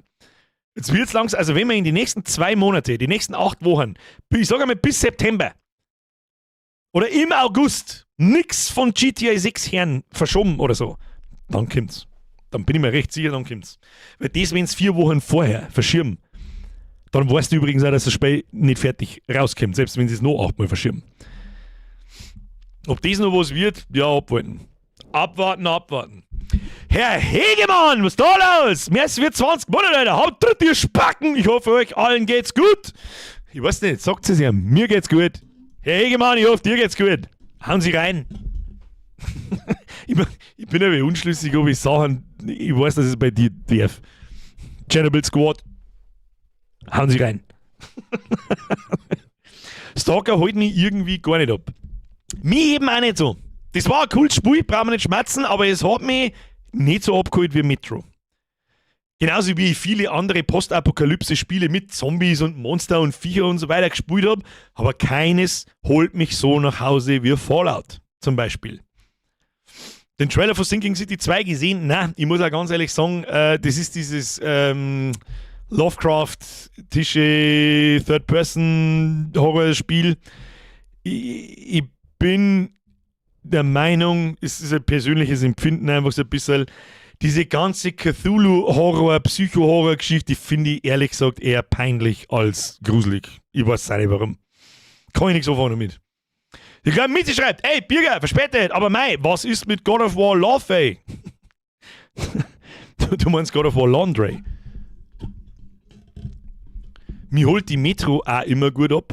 Ich finde, dass das Universum auch besser ist. Zu dem neuen God of War Spiel mag ich mich nicht äußern. Es ist eine Frechheit, dass man da God of War drauf schreibt. So sehe ich. Und ich finde God of War nicht gut. Ich bin kein God of War Fanboy. Muss man eher das Gegenteil seit Ragnarök. Finde ich, das Spiel ist einfach nicht so gut, wie alle da haben. Und ich finde, ich bin mir ziemlich sicher, dass alle wissen, dass es nicht so gut ist, wie es alle deren. Es ist einfach nur lang gewesen. So ist eine einzige schlauchige Kacke, ständig das Gleiche, mit 1 Million verschiedener Charaktere, wo ich nach 5 Minuten nicht mehr weiß, oder wenn ich 2 Tage nicht gespielt habe, nicht mehr weiß, wer war und wann und wieso. Ich weiß nicht. Hat einen Grund, warum wir da mittendrin aufgehört haben. Also eins aber grandios. Also Remake war Perfection. Fucking Perfection. Aber Ragnarök, nee. Wie bei Witcher 4 mit der Ciri. Ich weiß nicht, erkennt ihr das Muster nicht? Mittlerweile gibt es schon Memes davon. Lass mich mal überlegen, wie viele Spiele, dass mir einfallen, die gemacht worden sind, und dann haben wir den Protagonisten durch eine Frau ausgetauscht.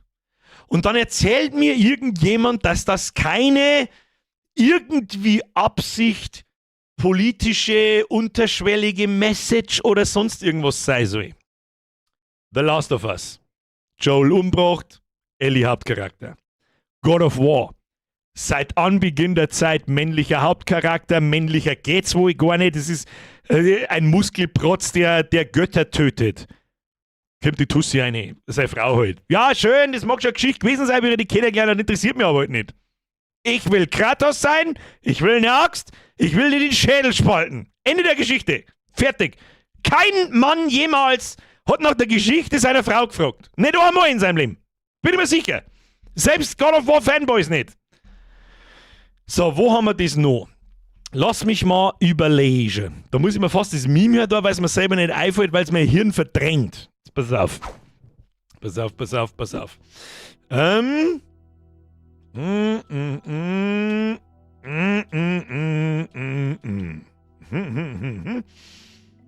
So.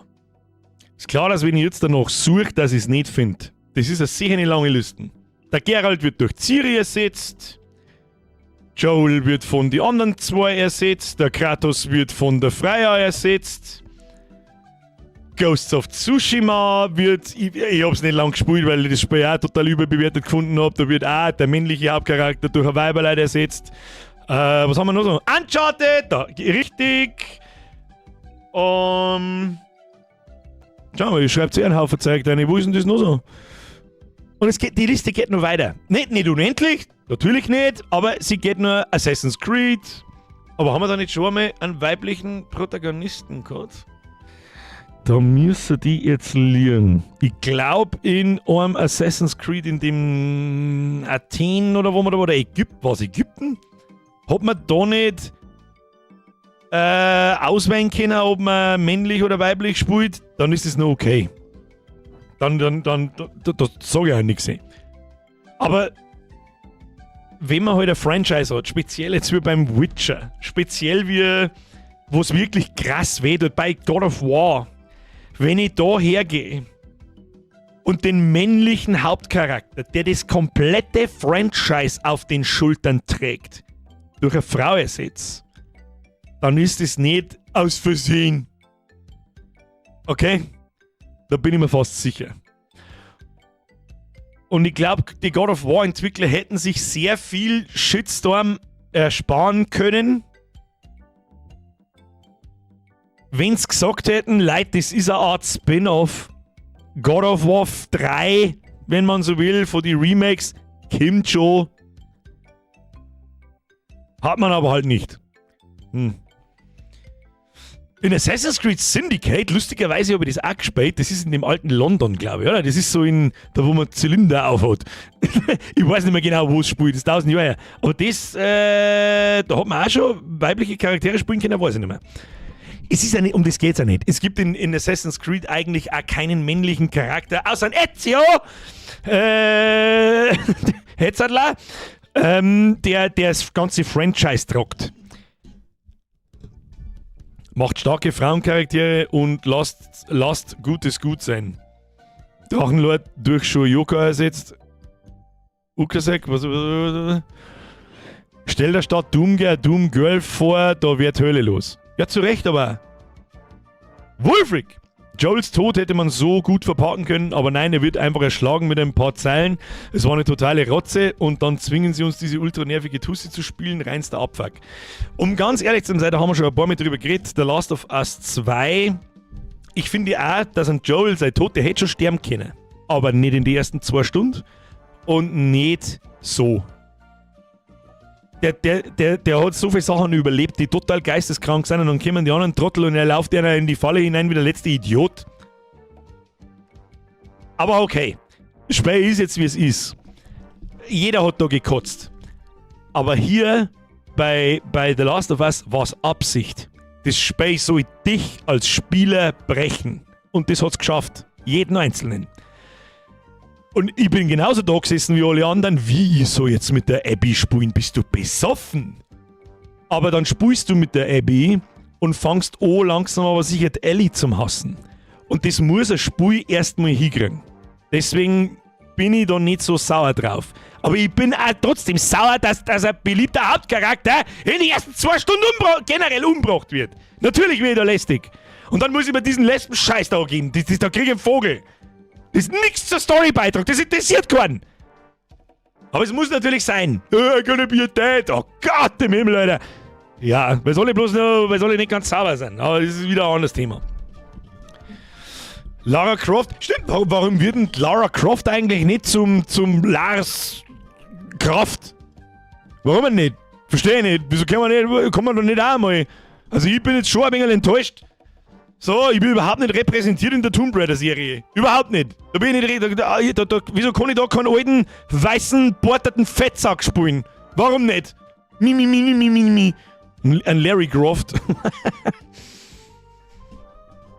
Stell dir vor, der Leon wird weiblich, sind wir genauso weit oder der Chris oder der Leon seine Story. Nein, bei Resident Evil kannst du dieses Konzept nicht anwenden. Weil in Resident Evil gibt es seit Anbeginn der Zeit starke Frauen und starke Männerrollen. Jill, Chris, Claire, Leon. Das gibt sich die Waage. Der Leon ist vielleicht ein bisschen besonders cool. Das muss man schon dazu sagen. Wer seine Gegner mit Roundhouse-Kicks fickt, ist cool. Ja? Wer mit einem Tritt gegen die Wand, einen Rückwärtssalto von 2 mit Zombies, die mit Kettensägen auf die zukommen macht, der ist einfach übermächtig cool. Da kannst du jetzt auch nichts sagen dagegen. Und Chris war auch cool. Ja, war's der Chris oder war's der Barry? War's der Chris, der Barry oder der Wesker? Die im Intro geraucht haben. Haben alle 3 geraucht? Ich weiß nicht mehr. Jeder wollte doch insgeheim die Datteln noch rein. Herr Maler. Ein Mann mit sehr tiefen Lore-Kenntnissen. Biergalore, wohlgemerkt. Leon gibt die Durex auf der Weihnachtsfeier aus.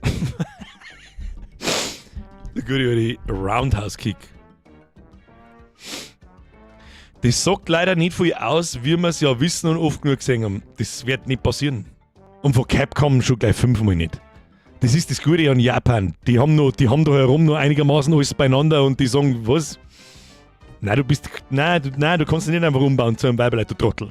Damit du zu den Weiber in Dummkleide einsteigen kannst. Nein, kannst du aber nicht. Du bist nicht ganz sauber, du kommst jetzt irgendwo hier und dann helfen wir dir. So gehört es eigentlich gemacht. So wie es schon immer gemacht worden ist und es hat immer gut funktioniert und das, wenn man mal 5 Jahre auslässt, dann stehen sie auf der Straße draußen, malen sie blaue Haare auf den Kopf und beinen die an. Ich sag nur Chill Sandwich. Ja. Ich warte nur, bis Super Maria den Prinz Erdbeer retten muss. Na, mittlerweile ist ja Princess Peach so krass, dass ein Mario gar nicht mehr braucht eigentlich. Ich weiß gar nicht, was die ganze Geschmarre überhaupt noch soll. Schöner Schmerz noch, ich hol mir noch eine halbe. Mr. Ottoman, ich wollte jetzt gerade Schluss machen, es ist nämlich schon wieder halbe Elfe. Das ist, warum spammen wir eigentlich noch Spiele? Scheiß mir auf Spiele, warum sitzt bei mir und sagt eigentlich jeden Montag und wieder her und redet mal über irgendjemand, stellt ein Thema in den Raum und über das unterhalten wir uns. Hat der Lord damals schon gemacht mit Federn und Schminke, wo war LBGTQ? Hat der Lord damals schon gemacht mit Federn und Schminke. Welchen Lord meinst du? Der mit den Drachen? Gute Nacht, Leute. Ich habe mir in die Nachtschicht. Oh, leck, Hansi, dieses bitte. Ich wünsche, dass es einigermaßen schnell vergeht. Hansi, hau die eine, habe ich die mehr fürs Zuschauen. Eine Gratiswoche in Mainkoven, eine Woche, die wird doch nicht gegangen, dass diesen gnadenlosen Bullshit aus diesen Vollidioten in eine Schelle rauskriegst. Naja. Das machen viele, reden. Also einfach nur da sitzen und schmerzen, ja, das weiß ich schon. Aber mag ich auch nicht nur. Ich rede wirklich gern. Ja, eigentlich war ja ursprünglich mal der Stream um 10 Uhr. Da ist sie vielleicht nur 5 Minuten unterhalten worden und dann habe ich die Ehre. Aber mittlerweile sitzen wir ja immer bis um 11 da und reden wir nur irgendeine Scheiße, die uns gerade einfällt. Meistens über Spiele, weil es mich halt einfach auch viel interessiert und so. Aber auch über vieles andere auch. Aber ich glaube, das war's jetzt wieder. Haben wir noch einen Trailer? Lass mich kurz überlegen. Habe ich noch irgendeinen Trailer gehabt? Die Metro haben wir, Resident Evil haben wir, Alien Isolation haben wir. Ich habe doch gesagt 4. Habe ich 4 oder 3 gesagt? Fehlt noch irgendwas?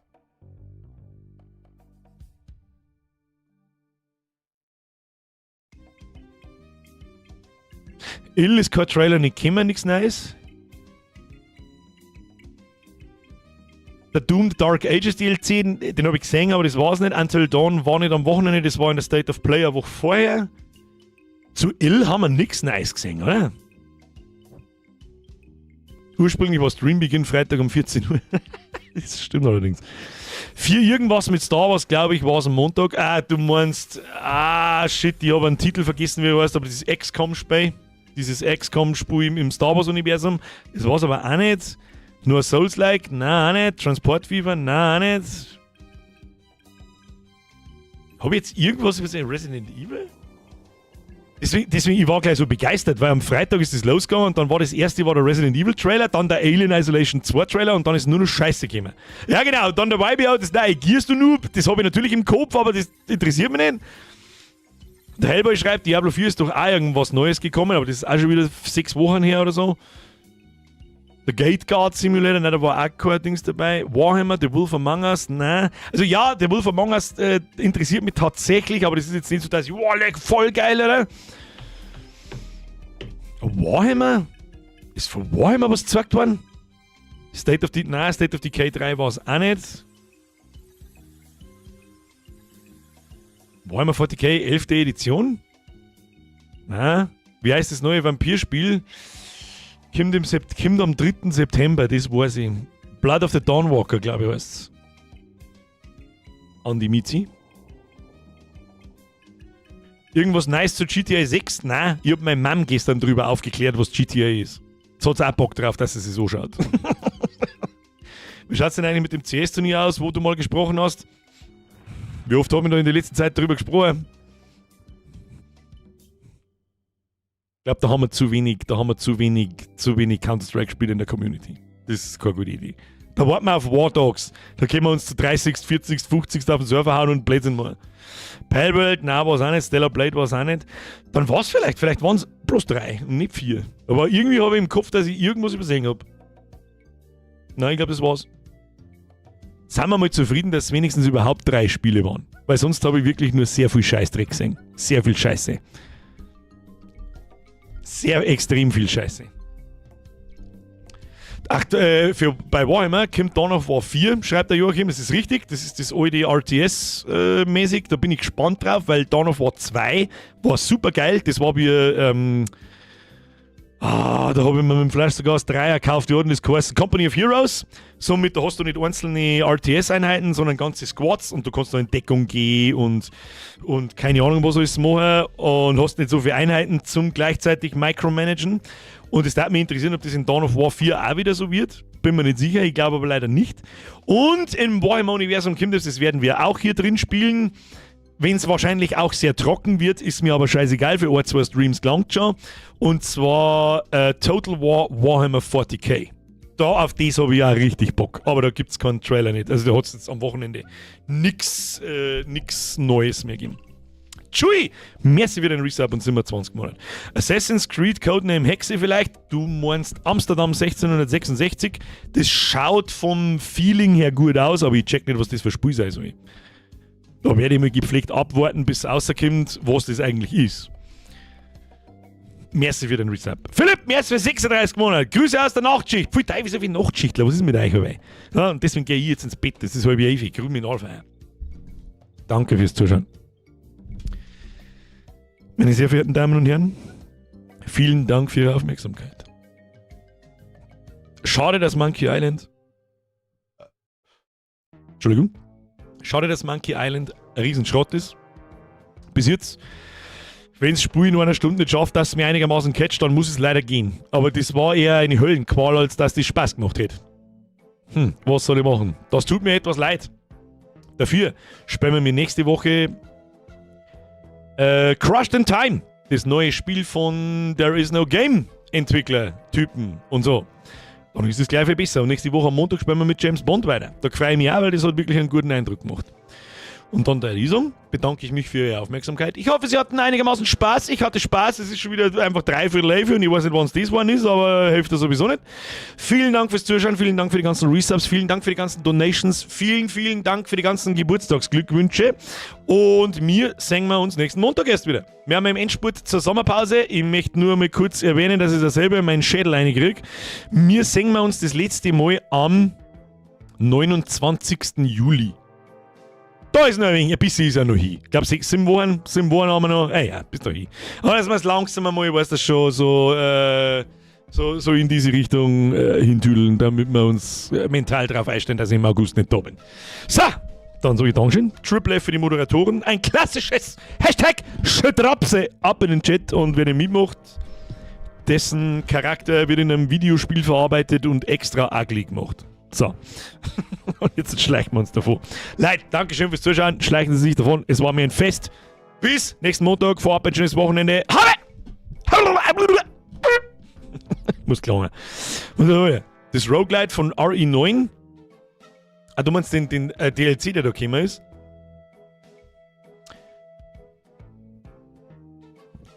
Noch Crushed in Time und oder James Bond vielleicht. Das kann zumindest für mindestens einen Stream ein netter Lückenfüller sein. Immer schön dran erinnern, Herr Löwensepp. Dankeschön. So, aber versprechen du es nicht. Nicht, dass du wieder heißt, zu mir, du hast aber gesagt hast. Nein, habe ich nicht. Vielleicht. Schauen wir mal. Und jetzt schleichen wir uns.